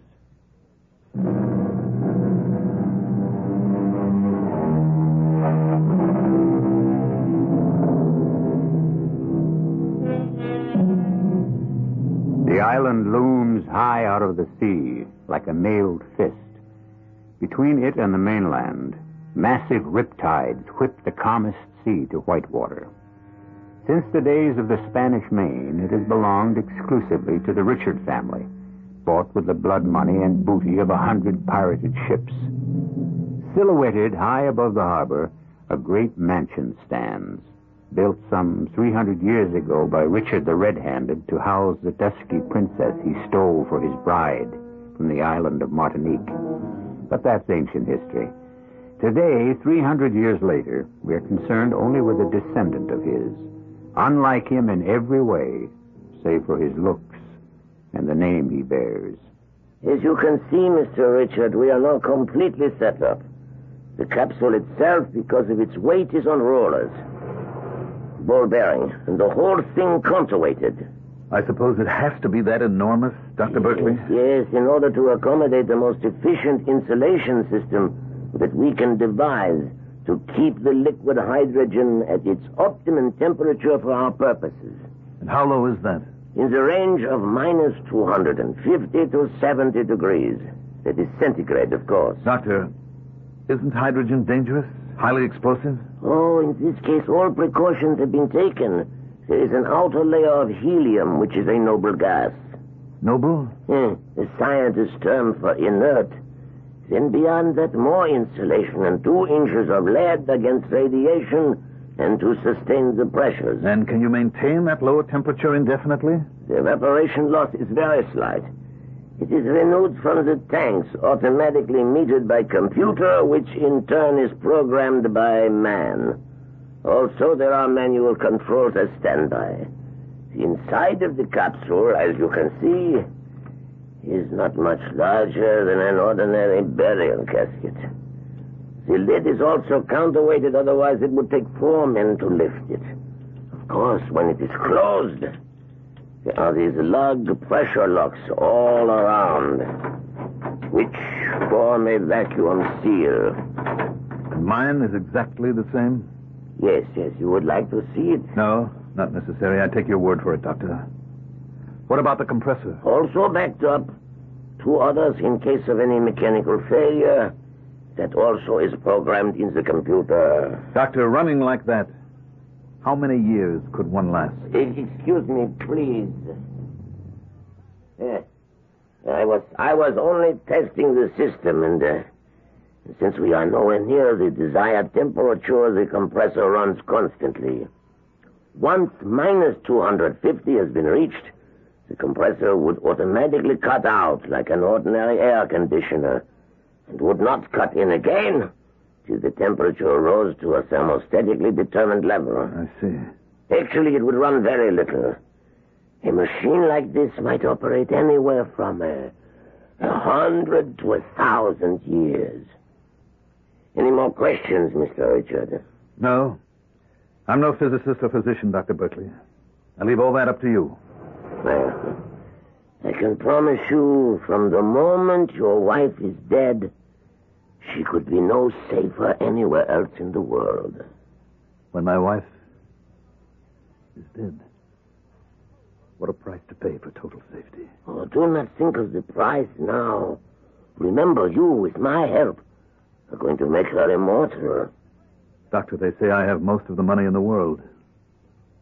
It's an overstatement. But I have enough. If immortality can be bought, I will spend it all.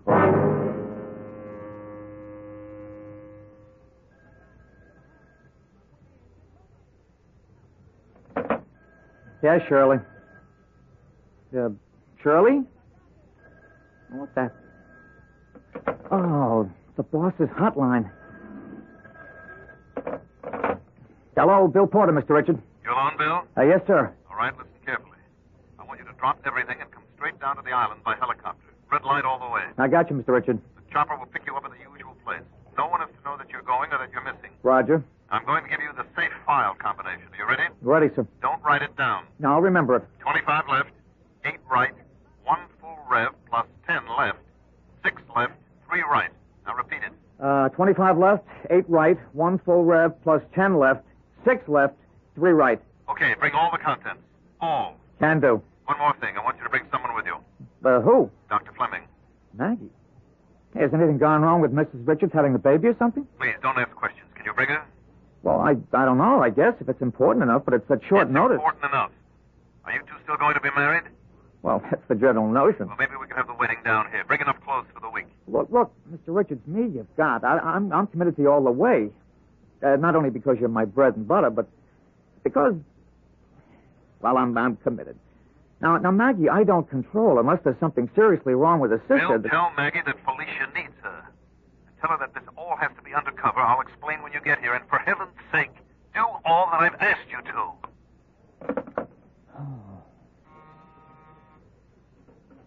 Yeah, Shirley. The red light was up, so I knew you were talking to you-know-who. You have a visitor I've been holding. Shirley, I can't see anyone this morning. I have a lot of things to do. Excuse me, sir, but I think you will see this lady. It's Dr. Margaret Fleming. Maggie? Oh, for the love of Pete, send her right in. Hey, Maggie, come here. That's a little more like it. I'm not used to cooling my heels when... Oh, darling, watch my rib cage. Oh. Hey. Oh, what are you doing here? Well, I had a morning clinic at the hospital. I got an early break. Huh? I had a little shopping to do, and I passed by your imposing building, and I said to myself, why not... Darling, what's wrong? Come on over by the window. We have to talk. You mean someone else is bugging you besides me? Now, drop it. Joke time's over. Listen, Maggie, honey, I'm on red alert, and so are you. What is it, Bill? Well, secret orders, both of us. Pat for a week is up the minute before last. Report to the island via helicopter. Pick up soonest. What's gone wrong? Did Felicia miscarry or something? I don't know the answer to anything. Now, can you bug out just like that without a lot of questions? Well, yes, as it happens, I can. That's why I'm floating free as of the moment. I've been writing, Felicia. I don't get any answers, and I made up my mind I was going down there to dig up some myself. Well, I'll go pack some stuff, and you do the same. And meet me, how about noon at the information booth at the terminal? Yes. Of course, it's crazy, but then everything you do with my brother-in-law is. Only for some reason, this time I'm scared. You brought enough luggage for a month, Bill. Is this going to be very formal? Well, my bag isn't all personal. I hate to tell you what the bulk of it is. Why? Well, you might hijack the plane and dump me for good in favor of it. What are you talking about? Oh, I don't really know. Something big, something really way out is cooking. I don't like this trip. Neither do I. I'm worried about my sister. Well, we'll soon find out. There's the island dead ahead. We'll be dropping down on it any moment. Fasten your seatbelt, lover, and do a little praying. Why? Is it a dangerous landing? It isn't the landing that's worrying me. It's why we're making it.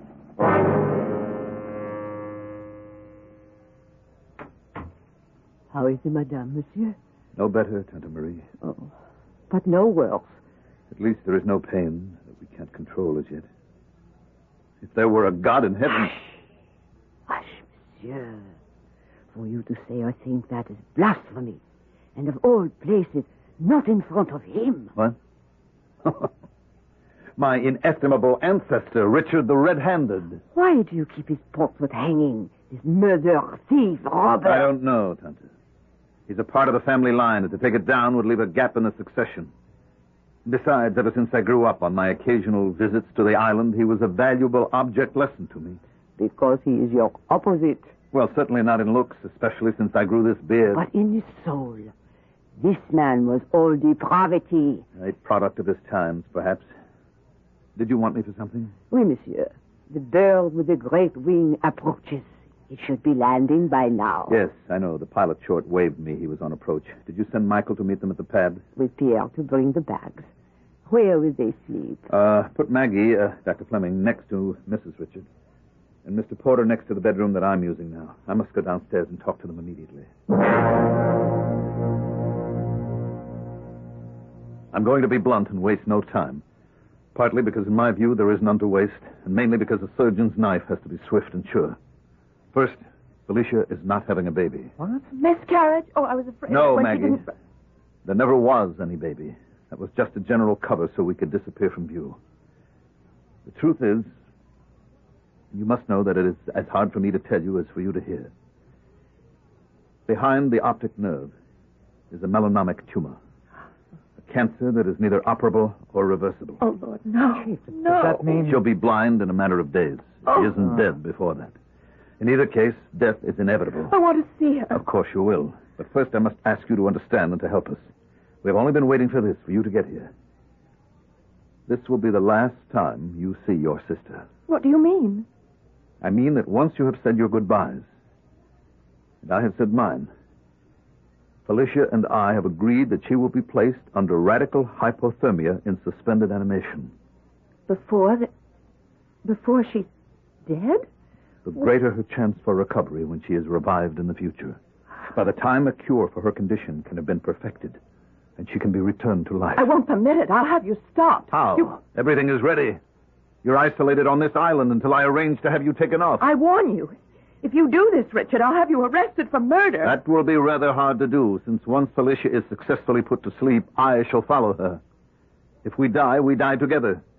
But if she is to wake someday, she wants as much as I do for me to be there. Now, wait a minute, Chief. You're as good as committing suicide. Not if you believe as I do. I'm only using all of my money for something worthwhile.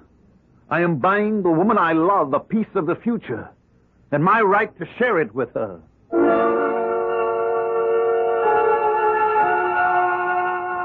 Well, here is such a tangle of hope, love, danger, and wish fulfillment that it could vie with a Gordian knot as a puzzle to untie. It'll take a little more time and consideration to approach it. I'll return shortly with Act Two.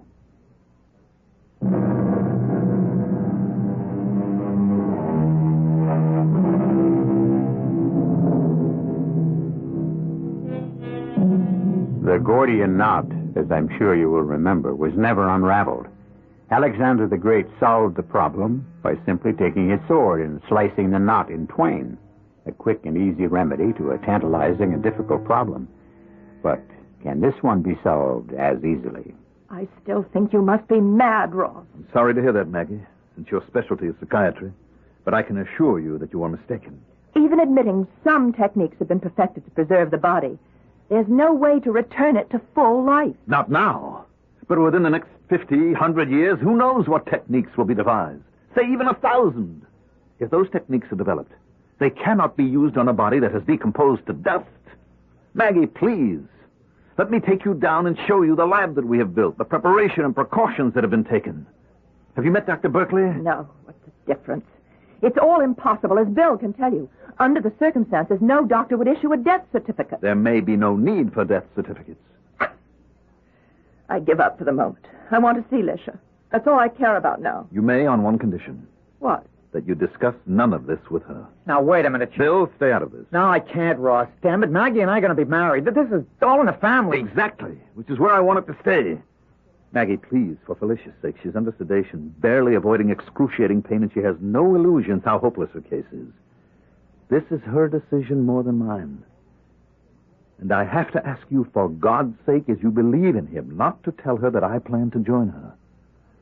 You know she'd rather die in hopeless agony than think her illness would stop my present life. You don't ask much, do you? All right, if I can have a quid pro quo. What?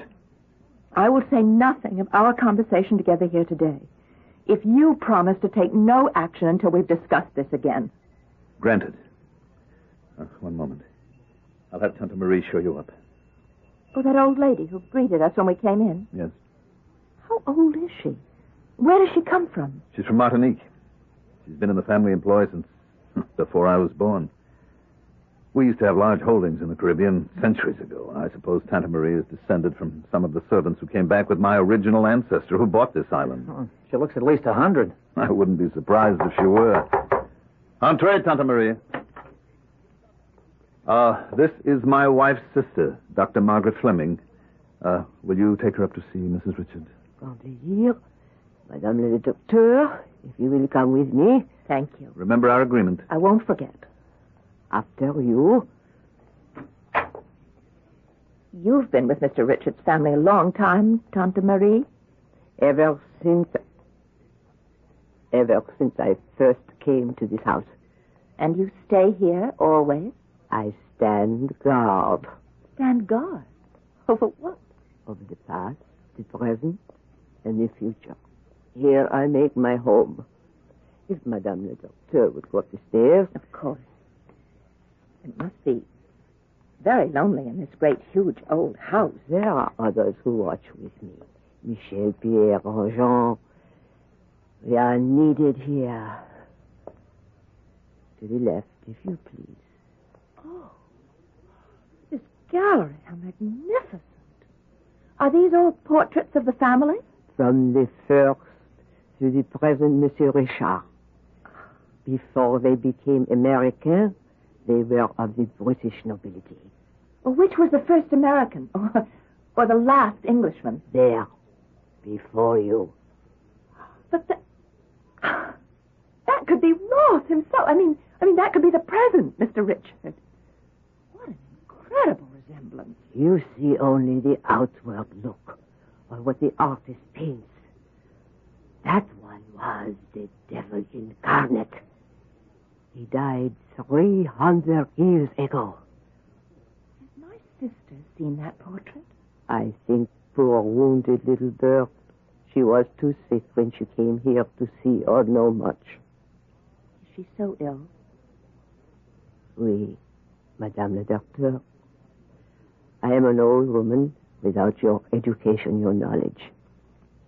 But the shawl of death is about her shoulders. Bill, did you bring the power of attorney? Yes, in my attaché case. All right, let's start with that. I want it to be a full power. You mean attorney, in fact? With total powers over all my affairs, personal or business. Wow. Well, I don't know about that. First off, shouldn't it be Mr. Dietz? Dietz is too old, Bill. I want a young man like yourself who'll last maybe long enough till I get back and whom I can trust absolutely. Well, you can trust me, but... But what? Come on, Chief. This is a pretty wild ride. After you went through with this, are you legally dead or are you alive? Or where does Felicia stand? Felicia is as good as dead right this moment. I want to spare her the agony of waiting for that to be legal. That's just the point. Chief, honest, there's so many legal arguments here. It's like all those angels dancing on the head of a pin. What's the use of getting into them?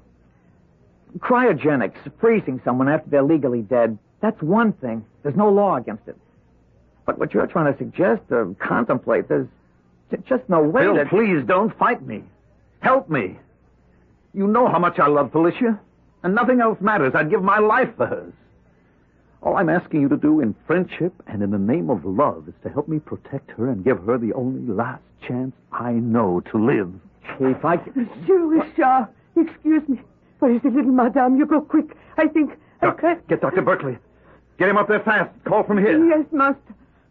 What is it, Tante Marie? The beautiful one. I am afraid she is dead.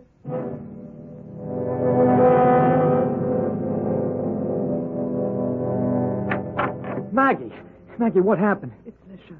She's dead. Oh, Bill, we only had this little time together. Maggie, what happened? These melanomas, they go wild. Was Dr. Berkeley here? Oh, yes. He'd been expecting it. Well, now what? He's gone downstairs to the, the vault, the crypt, to arrange with his assistants for perfusion. You mean they're going ahead with what the chief wanted anyway? Oh, it makes no difference now. It's all perfectly legal. Is there some way I can help? Not Lish. Not her anymore. But Ross... What about him? I hope when this form of burial he wants is over with, we can try to help him. I don't know. Well, what do you mean? He's like a wild man. He chased all of us out of the bedroom to be alone with Lish. I tell you, darling, the only thing that's keeping me from going completely to pieces is my concern about him. You think he's blown his... I mean that he's not sane? I think that Ross has always walked the tight edge of being schizoid. I just hope he hasn't slipped over and become paranoid. Where is he now? Alone with Lish. I'd better go up there. No. No, leave him alone. He has the right to vent his own sorrow in his own way, alone with his wife. Hold me tight, Bill. Oh, darling. Because of Lisha. And because I hope and pray, if Ross is left alone, he can find his own release.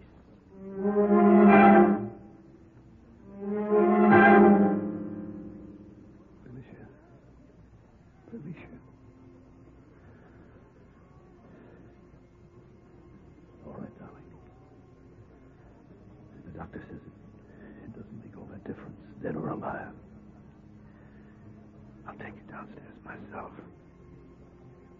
Oh, how little you weigh. How wasted you are. Darling, wherever you are, don't be afraid. You won't be alone long. And you will be back here again someday with me. Soon as I get you downstairs, we'll save you. We'll make you immortal. God. There is no God if he can take someone like you for no reason. I renounce him. On this island, I alone am God. That's better. Released at last from the chains of centuries. A fellow reprobate and recanter. Good welcome, nephew. Who is that? Who spoke? Look on your likeness in the portrait. The one whose name you bear. See the life in me eyes. I must be going mad. I have no time for delusions. Quite right. No time to spare on me now. See to your wife. But once you have commended her to the physician's care, I will make a pact with you. A pact? Yes. Find me where I lie in the tomb, and in return for my rebirth, my life again, I will give you the secret of all life.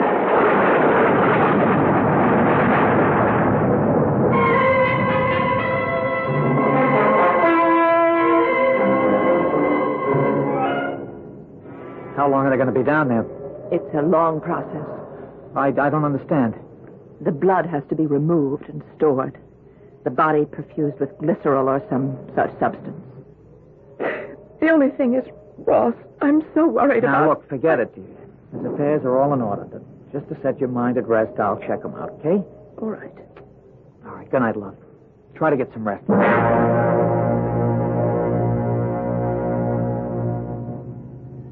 All right. She's ready, gentlemen. Lift her into the casket carefully. Chief, are you all right? Bill, what the hell are you doing here? Get back upstairs. I just wanted to make sure that everything is as all right as it can be. You can assure Maggie of that. I'll see you in the morning. All right. Close the casket. Now, please, one moment. Mr. Richards, I don't want to lose any more refrigeration than we have already lost. All right. All right, do what you must. Close the lid. Very well. That's it, Mr. Richard. We have done all that human hands can do. From now on, the computer takes over. All right. Then get out of here. All of you. I want to be alone with my wife.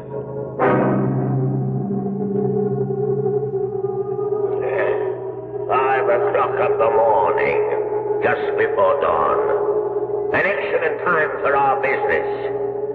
So before you wake, my 10th generation nephew, let us make our bargain.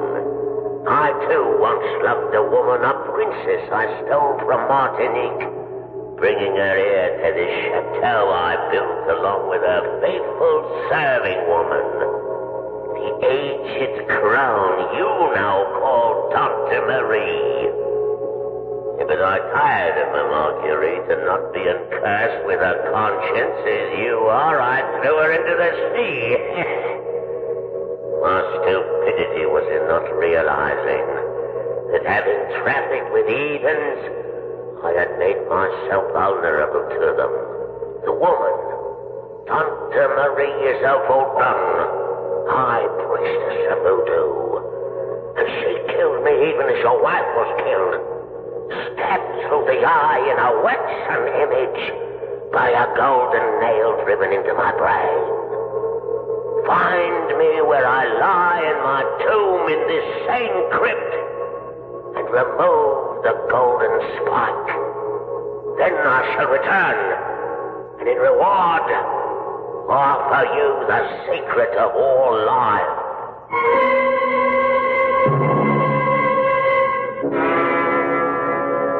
Ross Richards searches the shelves and niches of the crypt that stretches into the shadows. At length he finds a casket, and smearing away the dust, reads, Sir Ross Richard, he that was called the Red-Handed. With an effort, he opens the ancient coffin. In the bottom of it lies no evidence of a corpse, only a small, crude figure of a waxen doll with a golden spike driven into one eye and through the brain. I shall return in a moment with Act 3.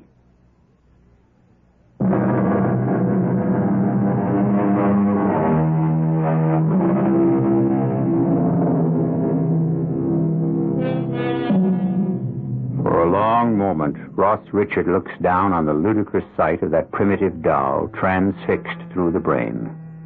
Then, slowly, with instinctive distaste and a ripple of fear down his spine at the ancient evil it suggests, he lifts it from the coffin. And suddenly, once again, the voice, so like his own, is sounding insistently in his ear. You have it in your hands, the secret of life. If you want to translate it, pull out the nail, the spike, and set me free. Why not? I have nothing to lose anymore. Very well. Now. What was that?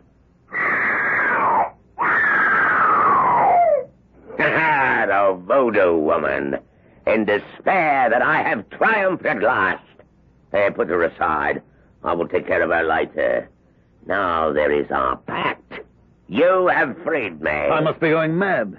I can see your shape standing before me, doublet, sword, a ghost out of the past. Reborn, but no longer ghost. You promised me the secret of all life. Yes. The more fool you to trust me. For I shall have it, not you. What do you mean? Can you see me anymore? No. Because I have already occupied your body and cast you out. How could you have trusted me, poltroon, idiot, sentimentalist? The secret of life is to own a body, as I now own yours, leaving you to wander as I have between heaven and hell. No! God help me! You renounced God and turned yourself over to the devil. As his advocate, I claim title to your body by right. No, never! Never! Too late. This body is mine. No, I won't let you. You can't stop me. Bit of strength that I have. Chief, what is it? What's wrong? Let him alone, Bill. It's some kind of seizure. I'll handle it. I need a hypo. Darling, look there. The first cabinet, the autoclave's just beyond. Okay. What is it, darling? It's some kind of a seizure. Help me now. Okay. Roll back that right sleeve. All right, sure, Maggie. Here's the hypo. Now help me hold it. I'm holding. Okay. Now. Okay. There. Should take hold in a minute. Well, what happened to him, Maggie? just what I was afraid of. He's gone over the edge. The question is, into what?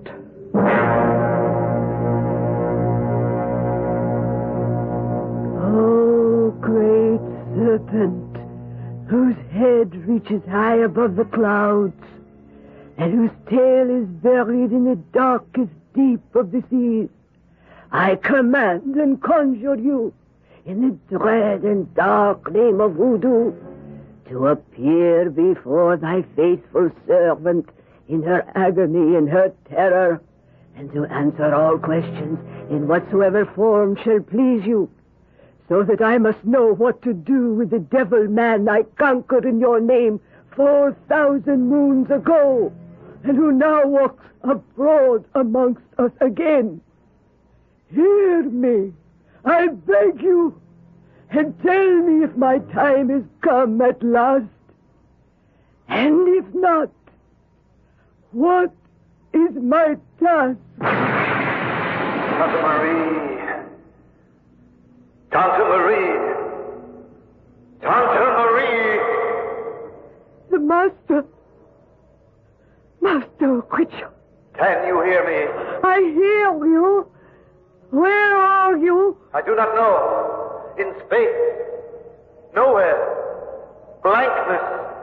I am cast out. Cast out from my own body. By the red-handed one. Your ancestor. Yes. He tricked me. I found the voodoo doll in his coffin, and I pulled the pin from his head. Ah! Ah! I knew it. I could feel it, as though it was torn from my own brain. So I cried aloud in pain and fear, and to warn you. I heard your cry, but it was too late. Where did you leave the doll, master? And the golden nail? I don't know. In the coffin. By the coffin when his form appeared. If they are still there, I can return your soul to your body to cast out his. Find the doll before he does. Find the doll. Find the doll. Find the doll.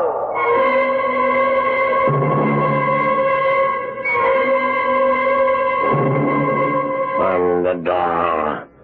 I've got to find the doll before... Ross, take it easy. It's all right. Who are you? Maggie? I know no Maggie. Yeah. What holds me down? Those restraining straps, Bill. He's going into convulsions. You don't understand. Tighter, tighter. You must help me. I beg you. You're all against me. Against me. If I can't find the doll, you see that I'm threatened. You see the danger. I must find the doll. The doll. The doll. Good Lord. What's wrong with him, Maggie? I don't know. I mean, I can't answer it right away, Bill. It's some sort of form of schizophrenia. Compulsion, neurosis. Except the convulsions are not classic symptoms. There may be a somatic problem, some neurological complication. I really don't know. When we got here last night, my brother-in-law told me that it was his intention to have his sister perfused and put under radical hypothermia before she died. That was his intention? Would you have done that for him, Doctor? I am an old man. The last best part of a long life has been in the study of cryogenics. I believe with all my heart that we stand on the threshold of a breakthrough. Would I have used this technique on Mrs. Richard had she been alive? I don't know. Fortunately, I did not have to face the temptation. And what about Ross himself? A young man in the full vigor of health. That is another question. For no more than any other physician do I pretend to be God. But no, we are not ready for that yet, if ever. You need have no concern as long as Mr. Richard is alive. Thank you, Doctor. That's all I want to know. Come on, Bill. Right with you. We've got to get in touch with the mainland. Ross has got to be taken to a hospital with full facilities and have his condition evaluated. Where's the phone? I don't know. Probably in the study. Look, here's someone who should. Tante Marie? Oui, monsieur the doctor? We want to find a phone. That is in the master's room, where I do not know it is hidden. What's that you have in your hand? The voodoo doll that the master found. And the golden nail that he took from its head. The what? The master is with the doctor. How is he? He's quite sick, Tante Marie. That's why we need the telephone to get a helicopter here to take him to a real hospital. Hospital cannot help. His sickness is of the soul. He does not live in his own body. What? Bill. And if he doesn't, then who does? Come with me. I will show you. You don't think there could be anything to that old dame's claim about the picture? I think quite possibly there could. Keep looking for that phone. Yeah, sure. You can't be serious. I don't believe in voodoo mumbo-jumbo, but in Ross's state of mind, he might have. It could have been very real to him. You mean because he's half off the track anyway, this might have been enough to knock him all the way? Something like that. Bill, I've got it. I've got it. Where? Here, in the closet. Oh. What's the matter? No tone. Here, listen. Yeah. The line's dead. This is worse than useless. Is there any other way off this island? Well, there are boats in a channel if you can navigate it. Well, why can't you? You have to see it to believe it. Oh, there must be someone on the island who can get through besides Ross himself. Well, let's go find him.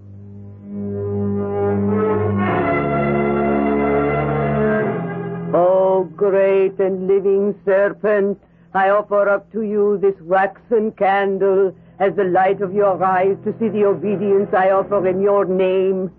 Here is the doll, the living representation of the living devil who must be destroyed. And here is the instrument, the golden nail, which I take in thy name to strike into the brain and soul of our enemies and to free my master. Once it is done, bring me back to thee, for I am weary. Give me a sign, O great serpent. At thy command, I strike!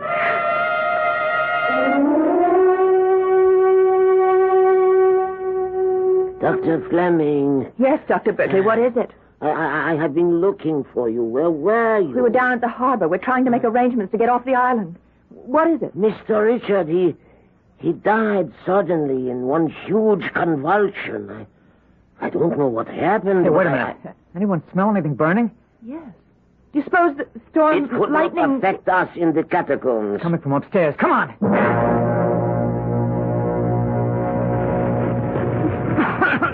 What is it, Bill? Tante Marie, she's dead. There was a lighted candle in the whole room is a sea of fire. Can't we put it out? I'll take a full armor and a fireboat. We gotta get out of here before this whole place goes up like a bonfire. It's chateau, it's mostly wood. It's dry as tinder. Good Lord, perhaps I am being punished. We've got to get everyone out of here. What do you mean? Well, with all my precautions, I never thought of this kind of fire.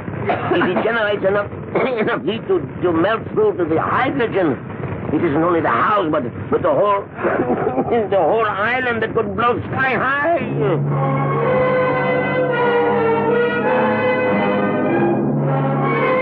Did we get everyone off, Bill? Well, except Tante Marie and Lisha. And Ross. That's it. They wanted to make that island their grave. Mr. and Mrs. Richard, I mean. Ironic, isn't it? And instead of being frozen, they stand a better chance of being incinerated. You mean you think the hydrogen tanks?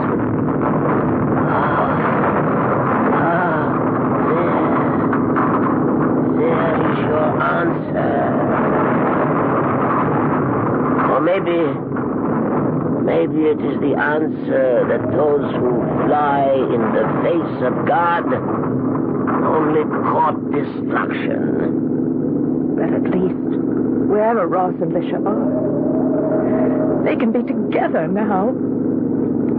What more could any of us ask from the future than to share it with those we love?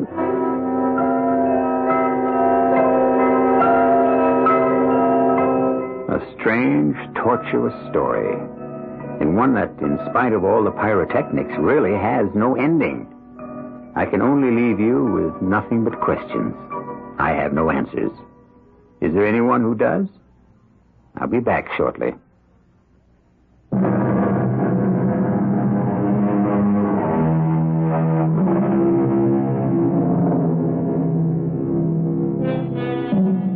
When the fire backdrafted to the ground floor, the whole blazing inferno suddenly collapsed to make a grate out of the catacombs. The lead coffins were fused to tangled lumps of metal, and Ross and his bride had no more future than you or I, wherever we go, when death finds us at last. Our cast included Marion Seldes, Mandel Kramer, Jack Grimes, Ann Petoniak, and Leon Janney. The entire production was under the direction of Hyman Brown. This is E.G. Marshall inviting you to return to our Mystery Theater for another adventure in the macabre. Until next time, pleasant dreams.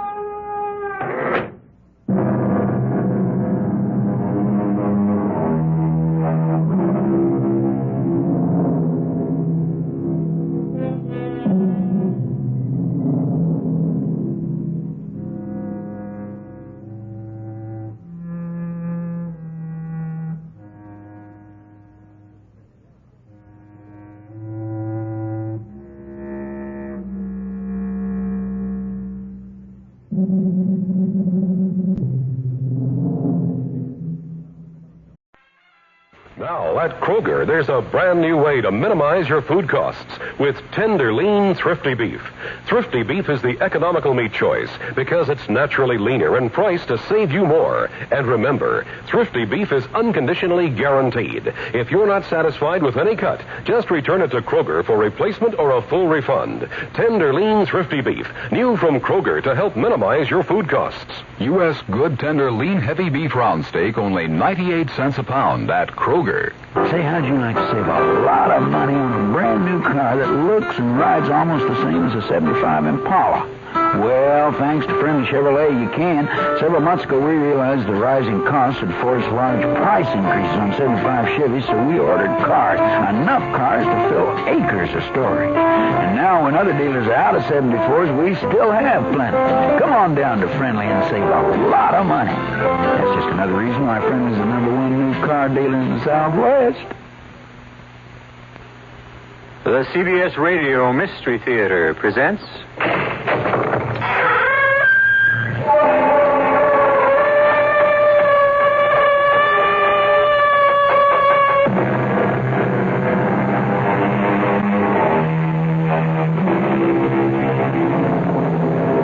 Come in.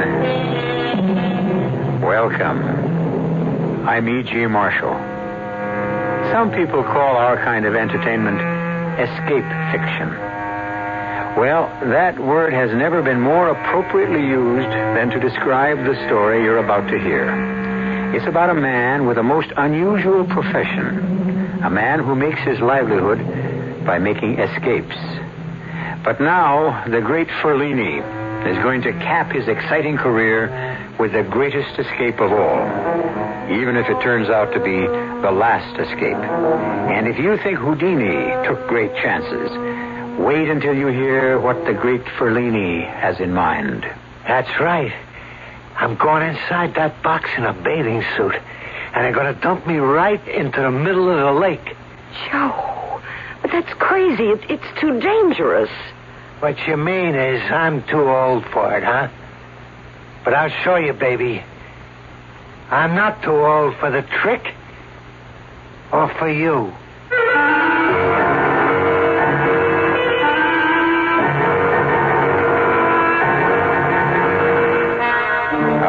mystery drama, The Last Escape, was written especially for the Mystery Theater by Henry Slessor and stars Joan Lovejoy and Robert Dryden. It is sponsored in part by Anheuser-Busch Incorporated, Brewers of Budweiser, and Buick Motor Division. I'll be back shortly with Act One. When you buy a mid-sized car, you expect certain things from it. Mainly, a reasonable combination of comfort and economy. Well, friend, Buick has a mid-size to meet your expectations. The 1975 Century Regal. It's a joy to look at, a joy to ride in, and Buick's new V6 engine makes it a joy to drive, especially past gas stations. Buick Century Regal, dedicated to the free spirit in just about everyone. Sure, I've heard that phrase, give to the college of your choice. Good idea. And I know all colleges need more money, what with inflation and all. It's just that since I graduated, I've been so busy, not just with my career, but with the community affairs, too, I haven't found the time to reevaluate. Take the time now and give more to the college of your choice. Now. A public service message of this station and the Advertising Council. Kitchen appliances are power tools, too, just as much as drills and jigsaws. Hi, Frank Lieber here to tell you True Value hardware stores have that kind of power tool, too. Kitchen appliances that help cooks create.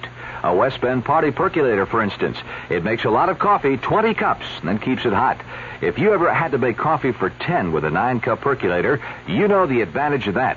It has a durable polypropylene body and a two-way spigot, just $9.99. And there's a Toastmaster broiler oven, one that cleans itself as it cooks. In one position, it broils and grills. Flip it over, and it bakes and roasts. It's just $32.88 at True Value hardware stores.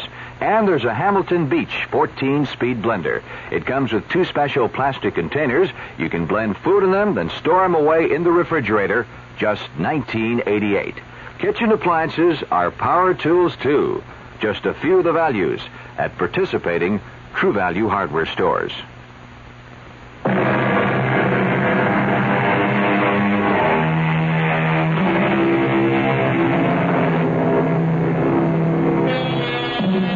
We're in the glamorous Tropicana Supper Club.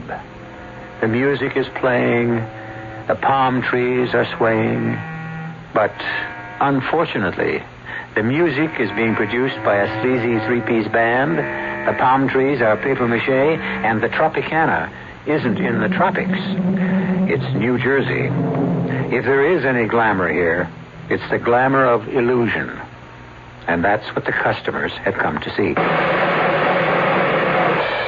Ladies and gentlemen, here's what you've all been waiting for. Direct from command performances in London, Paris, and Rome, the man who defies ropes, chains, locks, handcuffs, steel boxes, and prison bars, the one, the only true successor to the immortal Houdini. Here he is, Fellini the Great!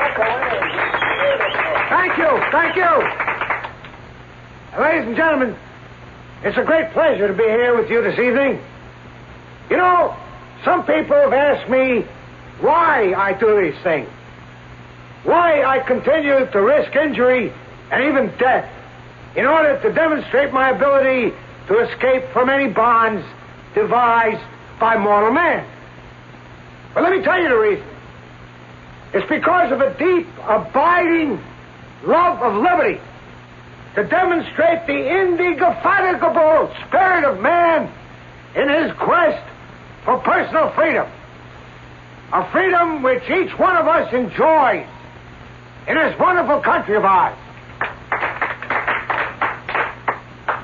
And now I'd like to introduce you to a lovely young lady who is going to assist me in my demonstration this evening.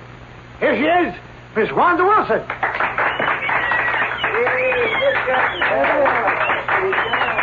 As you can see, Miss Wilson is holding something in her hand. It's a straitjacket designed to restrain the most violent madman. Madness, as you know, often increases the strength of its victim enormously. But this jacket has been created so skillfully that experts will swear that there is no way out of one. The great Houdini, however, once proved that it can be done. And tonight, before your eyes, I am going to attempt to duplicate his astonishing escape. Wanda? Yes, Fellini. Please ask 2 men from the audience to assist us. Yes, Fellini. Well, how about, what about you 2 gentlemen? Will you help out? Oh, thank you very much. Now, if you 2 gentlemen will just put the jacket on me. Yeah, that's right. I fold my arms around my torso, and then you secure every strap. Yeah, that's it. Just as tight as you can now. Yeah, that's right. Every single one of them. A little tighter. Tighter. Make sure there's absolutely no way I could get out of it. Thank you, gentlemen. And now, ladies and gentlemen, to spare you a sight of my agonies, Wanda will place a screen in front of me. Here it is, Fellini.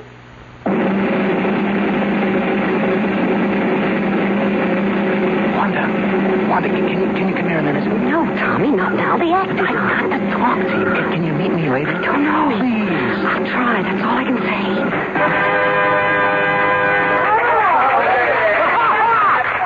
All right, here it is, ladies and gentlemen. And as you can see, now one strap is torn or broken. The straitjacket is in perfect condition. But I am free. I'll tell you one thing about this escape. You don't have to be crazy to try it, but it helps.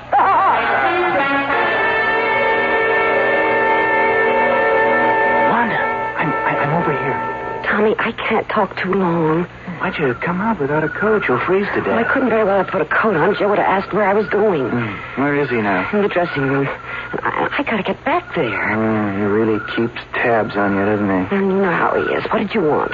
You know what I wanted. To see you. To see you alone for a change. Oh, Tommy. They really liked your husband tonight, didn't they? Oh, it's that kind of a crowd. They liked you, too. Thanks. I didn't mean it that way. I mean, well, you know what I think of you, Tommy. Your singing, I mean. Is that all you mean? My singing? Tommy, don't. Not here, not in this filthy alley. Where, then? There's no place I can ever see you. No place at all. But it can't be helped. Joe has to know where I am every minute. He goes crazy if he doesn't see me around all the time.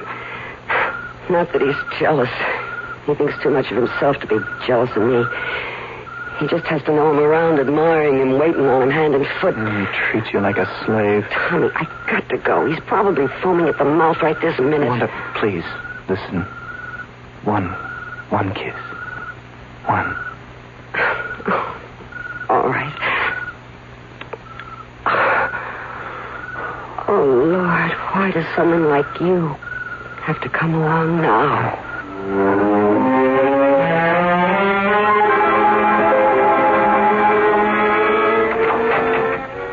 Hey, where were you? I told you I went to get some cigarettes from the machine. You shouldn't smoke. I never smoked in my life. You think I could have lungs like mine if I smoked? I got the lungs of a 20-year-old, you know that? Yeah, I know. Boy, I really felt good out there tonight. I could have done a steel box bust out tonight. That's how good I felt. Hey, you see that little guy who put me in a straitjacket? Little guy thought he was going to fix me. See how tight he worked the straps? I was there, Joe. The little guys, they're the worst. It's a pleasure to fool them. Joe, what do you say? Are you just going to keep staring into that mirror all night? I like what I see. Don't you like what I see? I never knew anyone who liked to look at himself the way you do. 49 years old. Nobody would ever take me for 49. What do you say? You're a Greek god, Joe. And speaking of Greeks, we're invited out to dinner tonight. Roscoe is buying. Roscoe, he spoils my appetite. You hear him talk, the escape business is dead. He should have seen that crowd tonight, that's all I say. He's no different. Well, he booked you into this job, didn't he? He ought to know if it's dead or not. Only thing wrong with the escape business, it don't get enough publicity. That's the only thing. All right, Joe. Everything comes back. Old movies come back, old songs, even old clothes. Only you gotta make a splash. And I mean a splash. Joe, you're not going to start that again, are you? Start what? With Roscoe. You're not going to start talking about that water business again, are you? I'm sick of that subject. You're getting old, Wanda. That's your trouble. The water trick is the best idea I had in years. Don't talk to me about age. You're no chicken, Joe, and don't forget it. An escape like that could be too much for you to handle. So I'm no chicken, huh? Listen, sugar. I count 10 new wrinkles on your face since last week. Take a good look in the mirror. Oh, stop it, Joe. Go on, take a look. You're hurting me. Go on, I said. Look at yourself. Stop it. You calling old, huh? I'm younger than you, baby. On account I keep in shape. All right. Let me go. That's right. Turn on the tears. Not everybody thinks I'm old, Joe. Not everybody.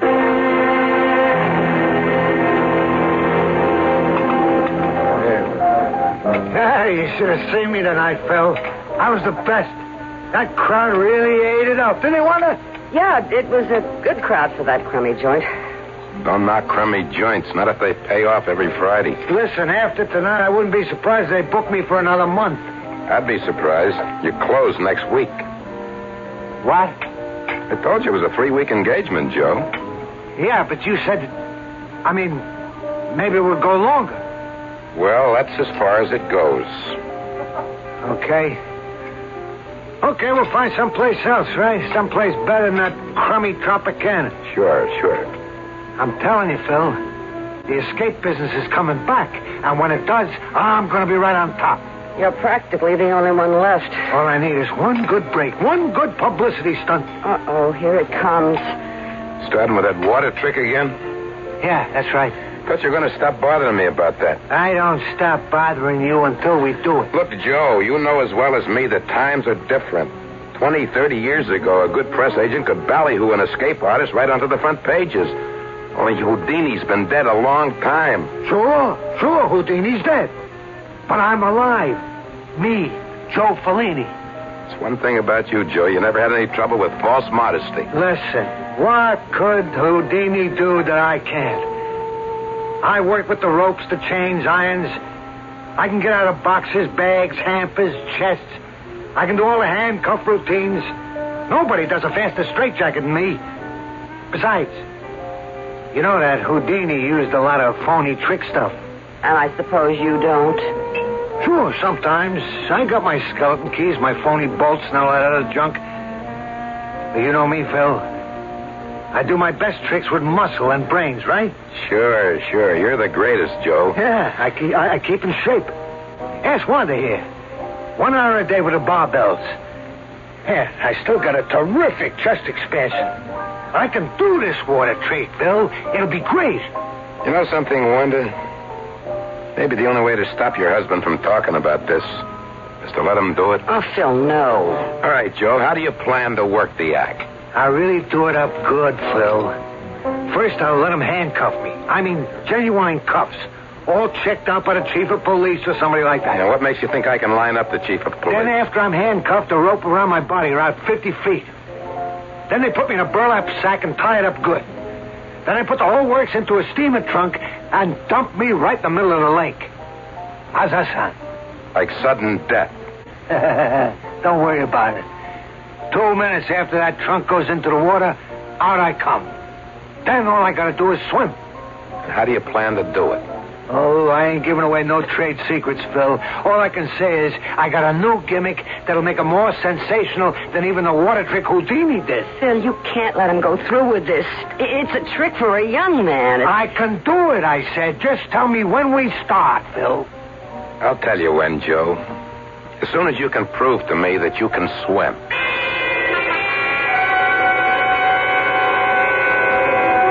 Really a miracle. I never thought you'd be able to get away from that guy, Wanda.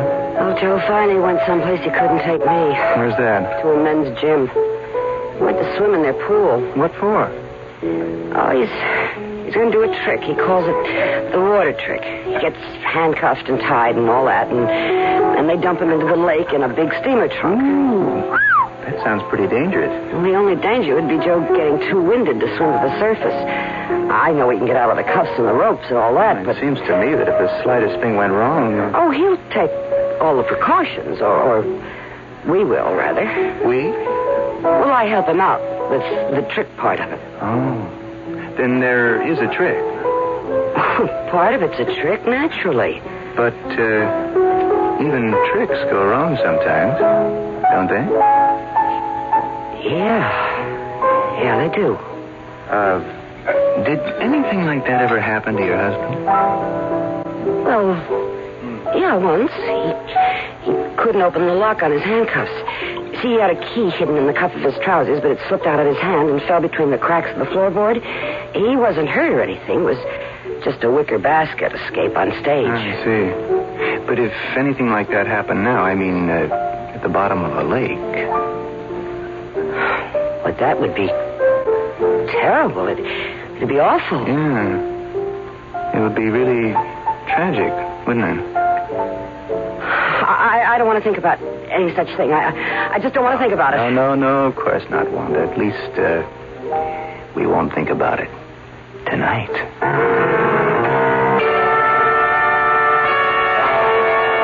Well, unless I heard wrong, it sounds to me that I've just heard a conversation about murder. No, the word wasn't spoken. The plans weren't made, but it wasn't difficult to hear between the lines.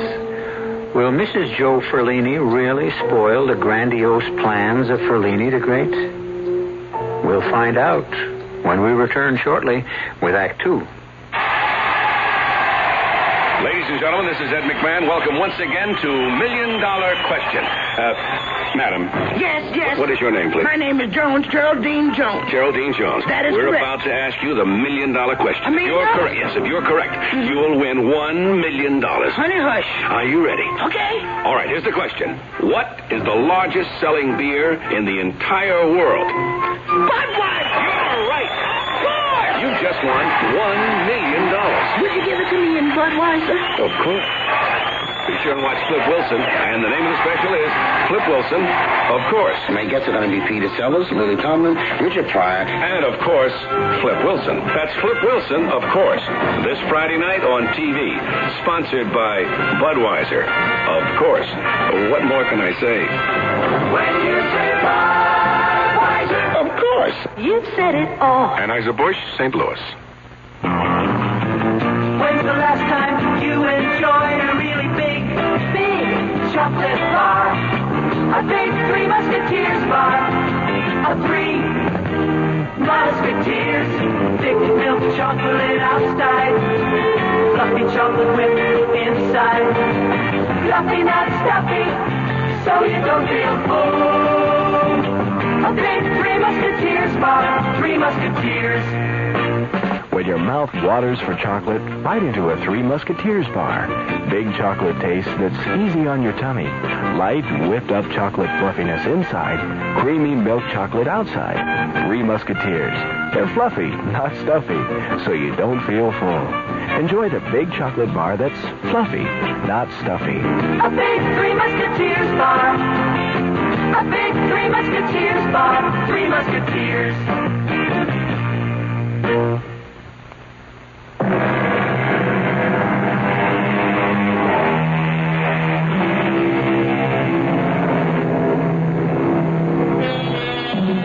The engagement is over for Ferlini the Great at the Tropicana Supper Club. But now Joe Ferlini and his wife have a new address, a small and rather shabby hotel which bears the name of Lakeview, undoubtedly because it's located on the edge of Lake Paradise. This afternoon, Wanda Ferlini is alone and bored, disinterested in her copy of Variety, tired of reading about the success of others. But then... One second. Tommy. Hello, Wanda. Surprised? Of course I am. What are you doing here? Isn't it obvious I came to see you? No. Scratch that. For publication, I came to audition for a singing job at the Lake Paradise Inn. Is that the truth? You know what the truth is. Look, can I come in? Oh, yeah, of course. I've already tried to get a job at the inn. Nothing doing there. But Ferlini doesn't have to know that, does he? You shouldn't have come here, Tommy. It won't look right. Where is he? Joe? He's at the lake swimming. That's all he's been doing for days now, practicing his swimming. Then he's really going to go through with it, the water trick. Oh, he's coming through with it, all right. His agent, Phil Roscoe. Yeah, I know. Well, he's actually getting excited about it. Can you imagine? He's been doing a terrific job of lining up publicity. Publicity won't help Ferlini, Wanda. You know it won't. He's old hat. That escape stuff died when Houdini did. You never know, Tommy. I mean, he's actually gotten the local chief of police to cooperate. He's going to make sure that the handcuffs are absolutely genuine. But your husband can still get out of them, right? Well, yeah, he always does. How? Tommy, I told you I didn't want to talk about that anymore. I don't like what you're... Well, you know what I mean. You don't like what I'm implying, right? No, I can't blame it on you. I'm the one who did all the implying. I'm the one who said that if one little thing goes wrong, Joe's a dead man. He'll drown. One little thing. We've got to stop this. Good Lord, we can't talk about murder like it's something casual. Murder? Isn't that what we decided? Just because something goes wrong with the act, that isn't murder. We're not going to be arrested for it. Please, Tommy, I'm trying to forget what we said. Did you forget saying that you love me? No. No, I didn't forget that. Is it still true? Oh, you know it is. Wanda. Tommy, don't. What if he walked in? Then you know who'll get murdered. You and me, both of us.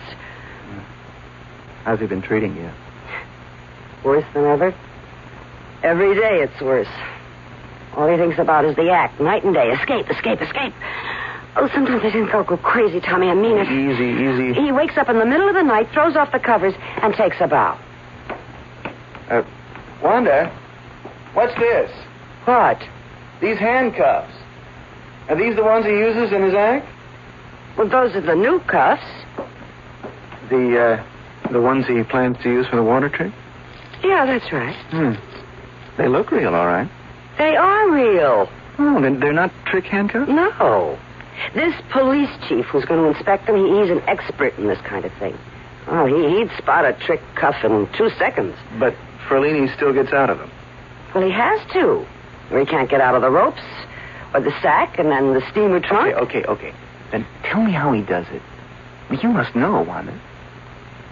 Yeah, I know. Well, then show me. Okay. Hey, what are you doing? Putting the cuffs on you. I'm no escape artist. I'll show you how to be one, Tommy. There. Now, see if you can get your hands loose. Well, I can't. It's impossible. That's right. It's impossible. Without this. Oh, a key. Yeah, just this tiny key. That's all it takes. Just turn the key, and it's open. Now, you telling me that he has the key with him when he goes into that lake? Well, of course. There's no other way. I mean, the key is hidden someplace, like in the trunk or the bag, someplace like that. Oh, he can't take the chance with this trick. Every single piece of equipment will be thoroughly checked out by the police. Well, then how will he manage the key? Well, he hasn't told me that yet. Usually he has it sewn into the cuff of his trousers. Uh-huh. And is that what he's going to do now? Well, I just don't know, Tommy. Well, all I know is this. What we talked about still makes sense to me. Very good sense. All you have to do is make sure that Ferlini the Great has the wrong key.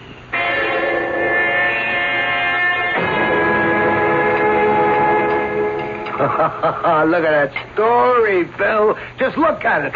4 big columns all about me. Now, don't get carried away, huh? It's a big story, but a very little paper. Circulation 10,000, maybe. Oh, that don't matter. It's a beginning, just a beginning. When I pull that stunt on Saturday morning, I'll be on all the wire services. You wait and see. I just hope you don't end up in the obituary column. Stop worrying about me. Well, I'd worry a lot less if you'd tell us how you're going to do this trick, Joe. That's what I keep asking him. I've been working for this guy for 18 years, and I know every stunt he pulls.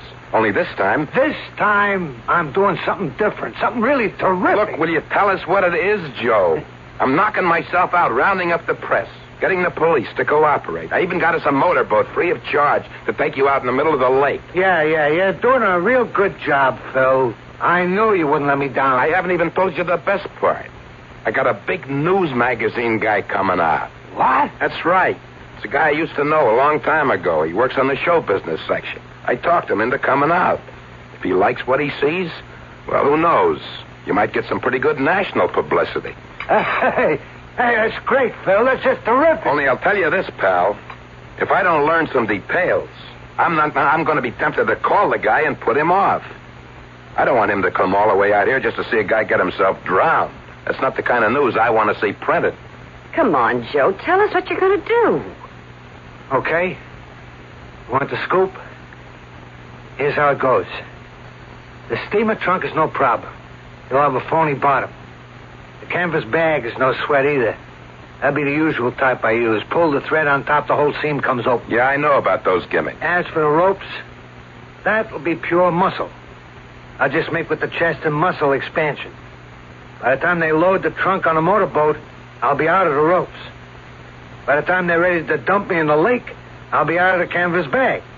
But first you have to get the handcuffs off. Sure. That's the most important part. What's it going to be, the key in your cuff?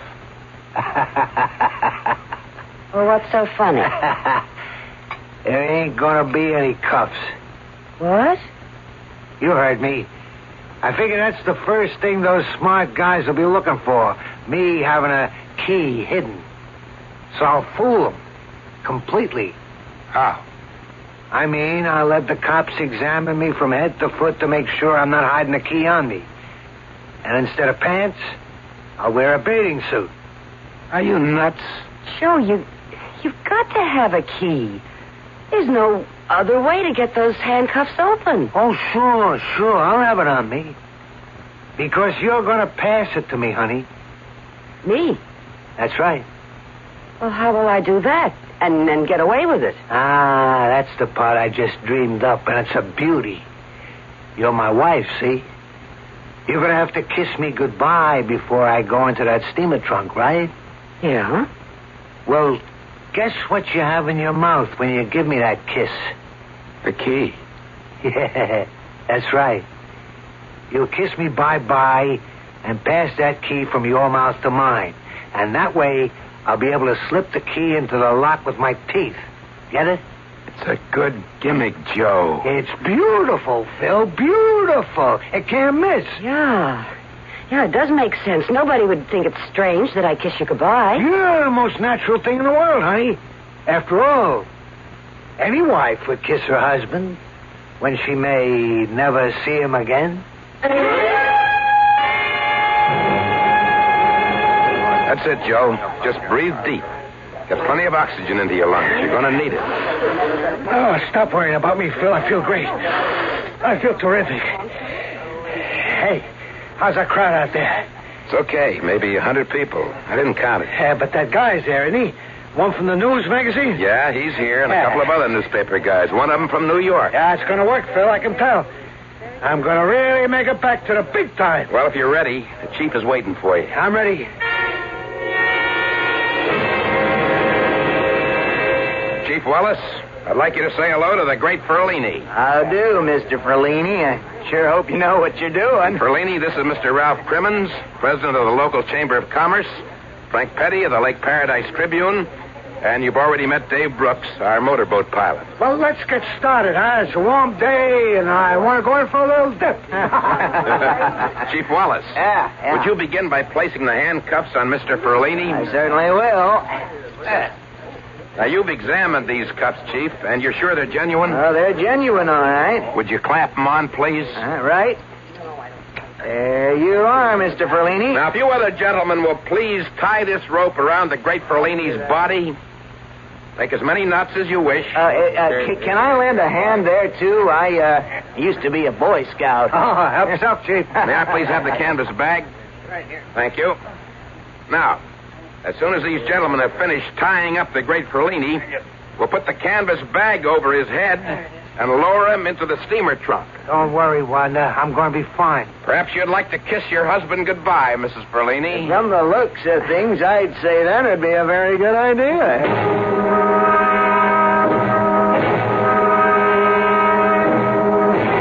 Ladies and gentlemen, the motorboat has stopped in the middle of the lake. Now, please watch carefully. Now the trunk has been brought to the end of the boat. Chief Wallace and Dave Brooks, our pilot, are carefully lowering it over the side. There it goes, into the water. The steamer trunk has gone straight to the bottom of the lake like a stone. The great Ferlini is inside, in the greatest life and death struggle of his career. Can he work his way free of those steel manacles? Can he escape from 50 yards of rope bound tightly around his body? Can he get out of the canvas sack that covers him from head to foot? Can he break through the solid locks of that trunk and manage to reach the surface on time? Wanda. Tommy, you shouldn't have come here. I just thought it would have been better. It's 15 seconds now. 15 long seconds for the great Ferlini. Wanda, what? Is everything all right? Please, don't talk to me now, Tommy. Not now. I'm sorry. I've missed you so much these past 3 days. I couldn't see you, even though we shouldn't be seen together. Well, I don't see why not. Everybody knows we're friends. We met at the Tropicana. 30 seconds. The great Ferlini has been underwater, sealed in that trunk for a full 30 seconds, and there's no sign of him. Is he all right? Wanda, I talked to the manager of the inn again.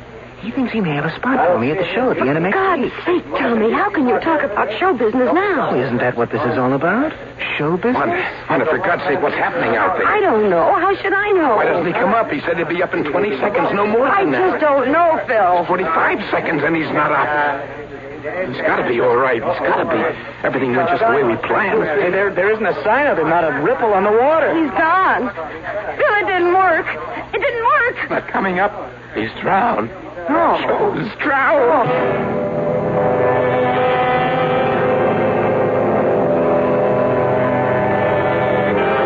Well, it looks as if the trick has failed. Or perhaps you could say that the trick has been too successful. The one played on Ferlini the Great by his not-so-loving wife. Now, the question remains, will the crime go unpunished? Or does fate have at least one more trick up its sleeve? We'll find out shortly when we return with Act 3. There's a fresh new spirit sweeping the land. A free spirit that demands good products.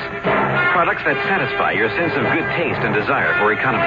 But above all, products that perform. Buick has been touched by this spirit. And this year, our crisply designed, solidly built Buicks will bring joy even to the most demanding of free spirits. The 1975 Buicks, dedicated to the free spirit in just about everyone. Stanley Myron Handelman. Did you know you can have a college grad's career without 4 years of college? All you need is a year or two of technical education to work in fields like engineering, health service, automotive design, and forestry. The facts are in a free booklet called 25 Technical Careers in 2 years or less. Just right. Careers, Washington, D.C., 20202. A public service message of this station and the Advertising Council.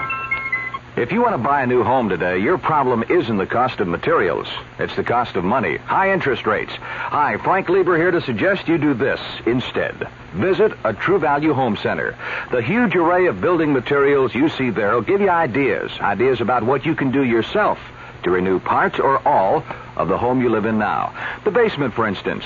True Value Home Centers can help you change it from workroom for washing machines to a playroom for people. Paneling to go over cold concrete block walls, in wood grains, colors, and scenic designs. Install it yourself. And hardwood parquet flooring to go over the old linoleum. Install it just like tile. You could even install a bar down there. True Value Home Centers have sinks, countertops, and plumbing fixtures, too. You supply the labor, they supply the materials, and some know-how if you need it. Come see what you can do with the home you live in now at your nearby True Value Home Center.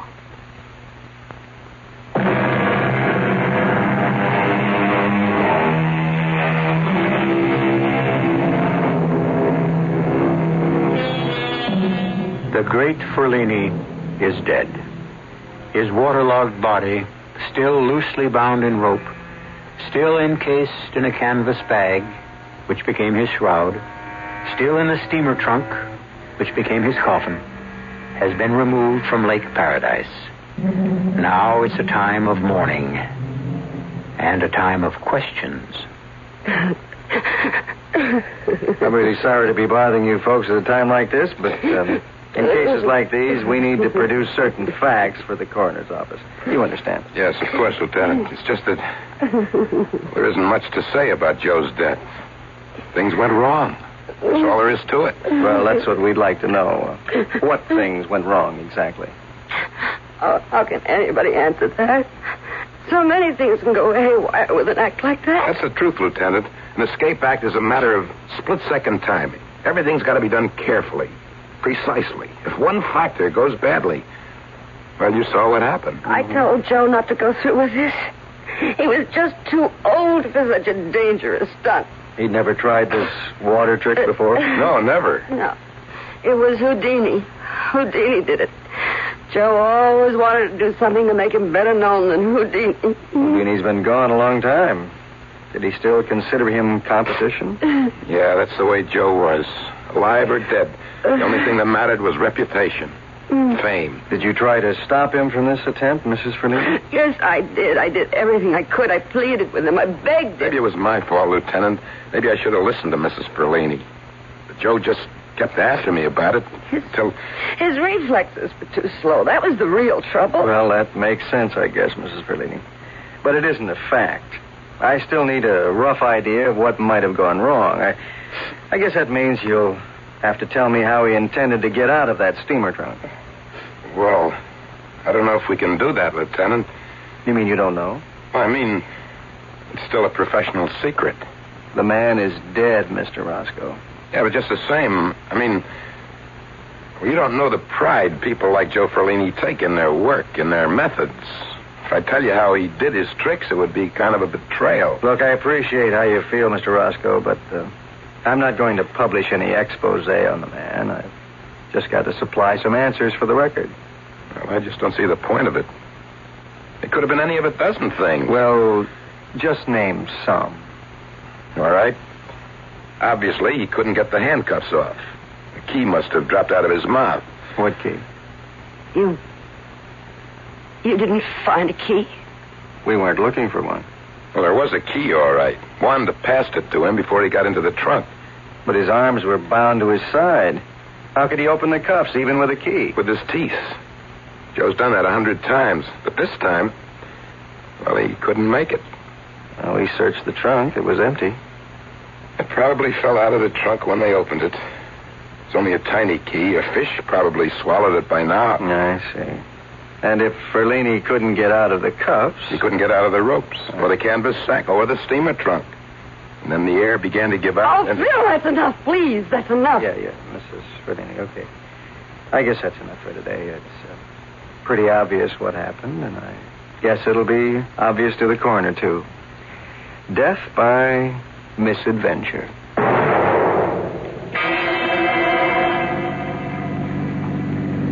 Death by misadventure.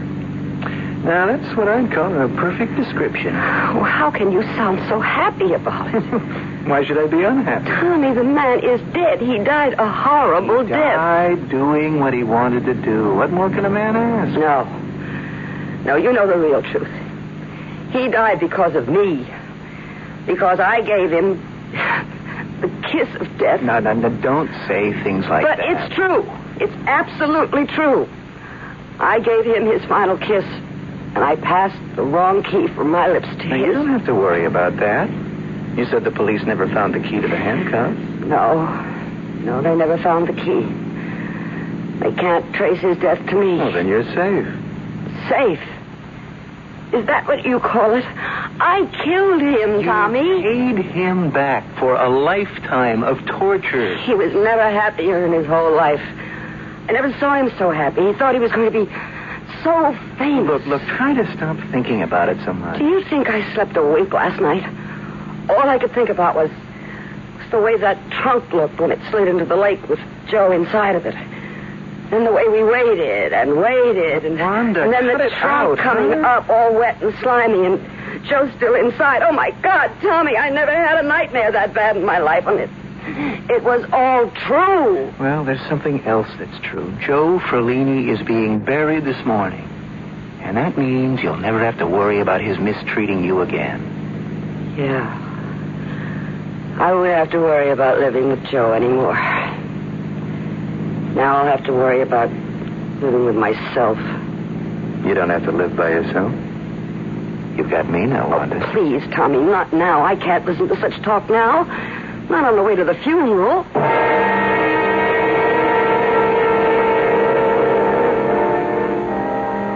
Dear friends, we are gathered here today to consign the mortal remains of Joseph Martin Ferlini to the earth which bore him. Joseph Ferlini was a man of courage and strength, a man who devoted his life to bring pleasure to others. He was, in fact, a man who sacrificed his life to that devotion. He used to say to his audiences, I wish to demonstrate that there is something in the human spirit which cannot be chained. And there is something called the human soul which cannot be kept behind bars. This was Joseph Ferlini, who died performing the work of his life. And who can say... Excuse me. Is this the Ferlini funeral? Right. I beg your pardon? I don't mean to interrupt you, Reverend, but this is the Ferlini service, right? Yes, that's true. Well, I'm sorry to break this up, but I'm from the county coroner's Phil, what's going on? I don't know. Let's go see. Really, I can't imagine what this is all I'm about. afraid the funeral services can't continue. You see, we have orders to attach the body of Joseph Ferlini. Yes, but surely... What's going on here? What's the matter? I'm sorry, ma'am. Are you Mrs. Ferlini?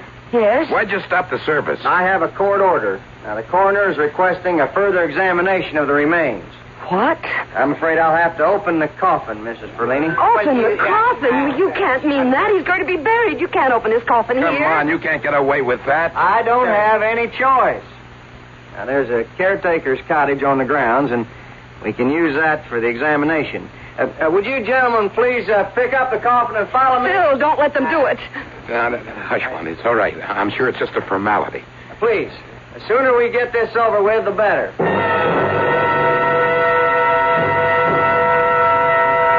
All right, now, please stand back while I open the coffin. Oh, my God, I don't want to look. Don't let it bother you, Wanda. You saw Joe when he was in the funeral parlor. He'll look just the same now. Would you give me a hand with this lid? Yeah, sure.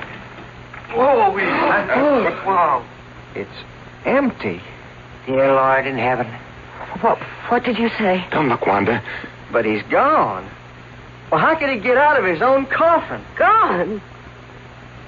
Did you say Joe is gone? Jesus Christ!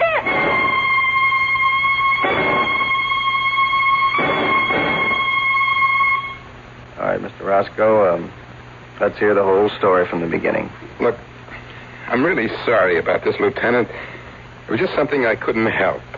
I mean, a promise is a promise. Yes, and breaking the law is breaking the law.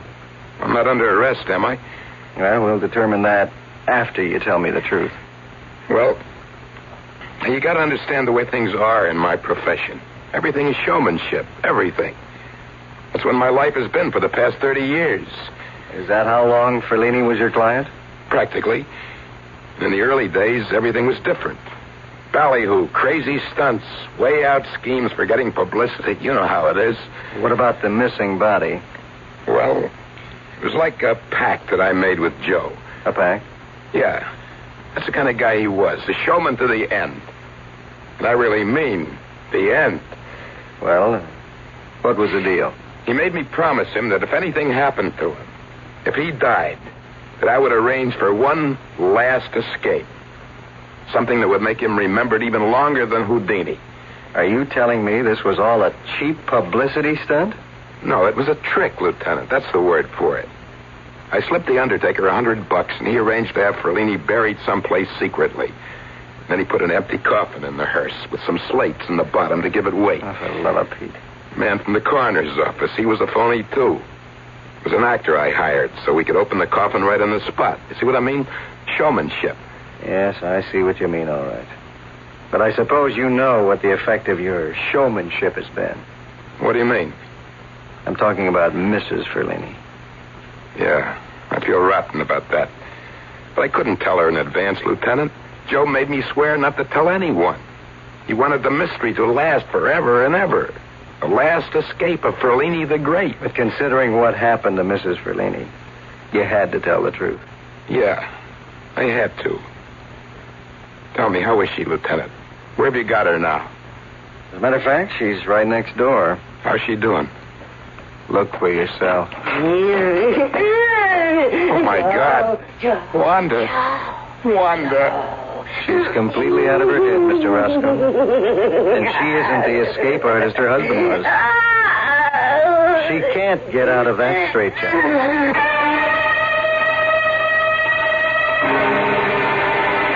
Well, so Wanda Ferlini does go to prison for her crime. But in this case, it's the kind of prison whose bars are created in one's own mind. And it may well be the most cruel and unusual punishment of all. By the way, you may be interested to know that some doctors prefer to call a straitjacket a camisole. I think it's a much more suitable word, especially if it's going to be worn by a lady. I'll be back shortly. Give your hand to a friend. Give your heart to your loves. But give your cold to contact. The sooner the better. A common cold is a rotten thing. You miss so much. Sneezing, drips, and congestion can drag you down. Then ask yourself the contact question. 6 or 3 or 1. You'd need 6 cold tablets, 2 every 4 hours, or 3 ounces of Cold's liquid, 1 every 4 hours, or just 1 contact for up to 12 hours continuous relief of those symptoms. That's daytime, then nighttime relief. Both the others have things for aches and fever, and the liquid, something for coughs. Not found in Contact 600 tiny time pills. Give your cold to contact. 6 or 3 or 1. Take Contact. Only as directed.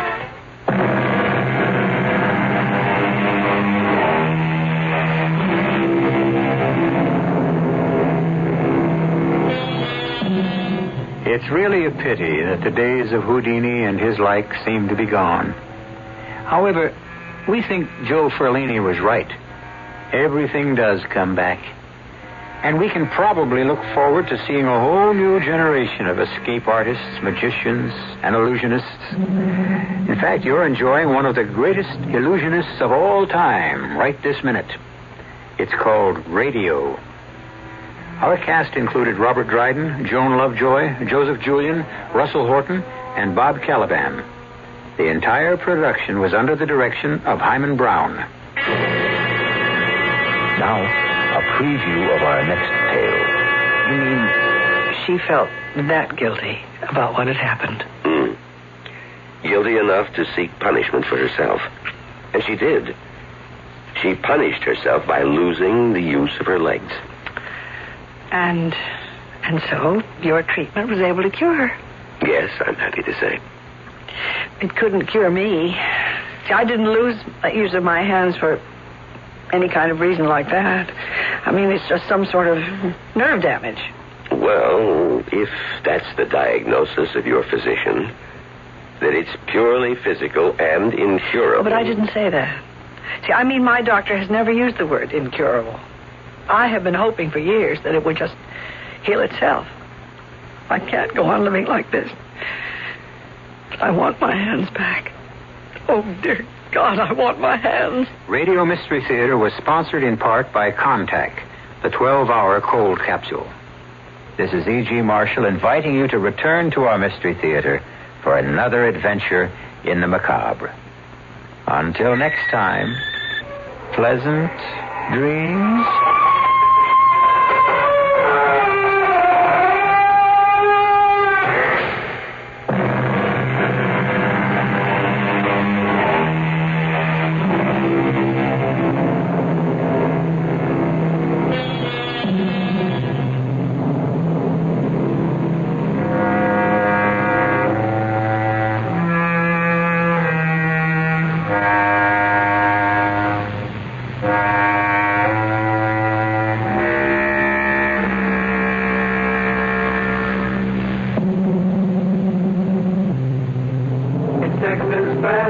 growing family store.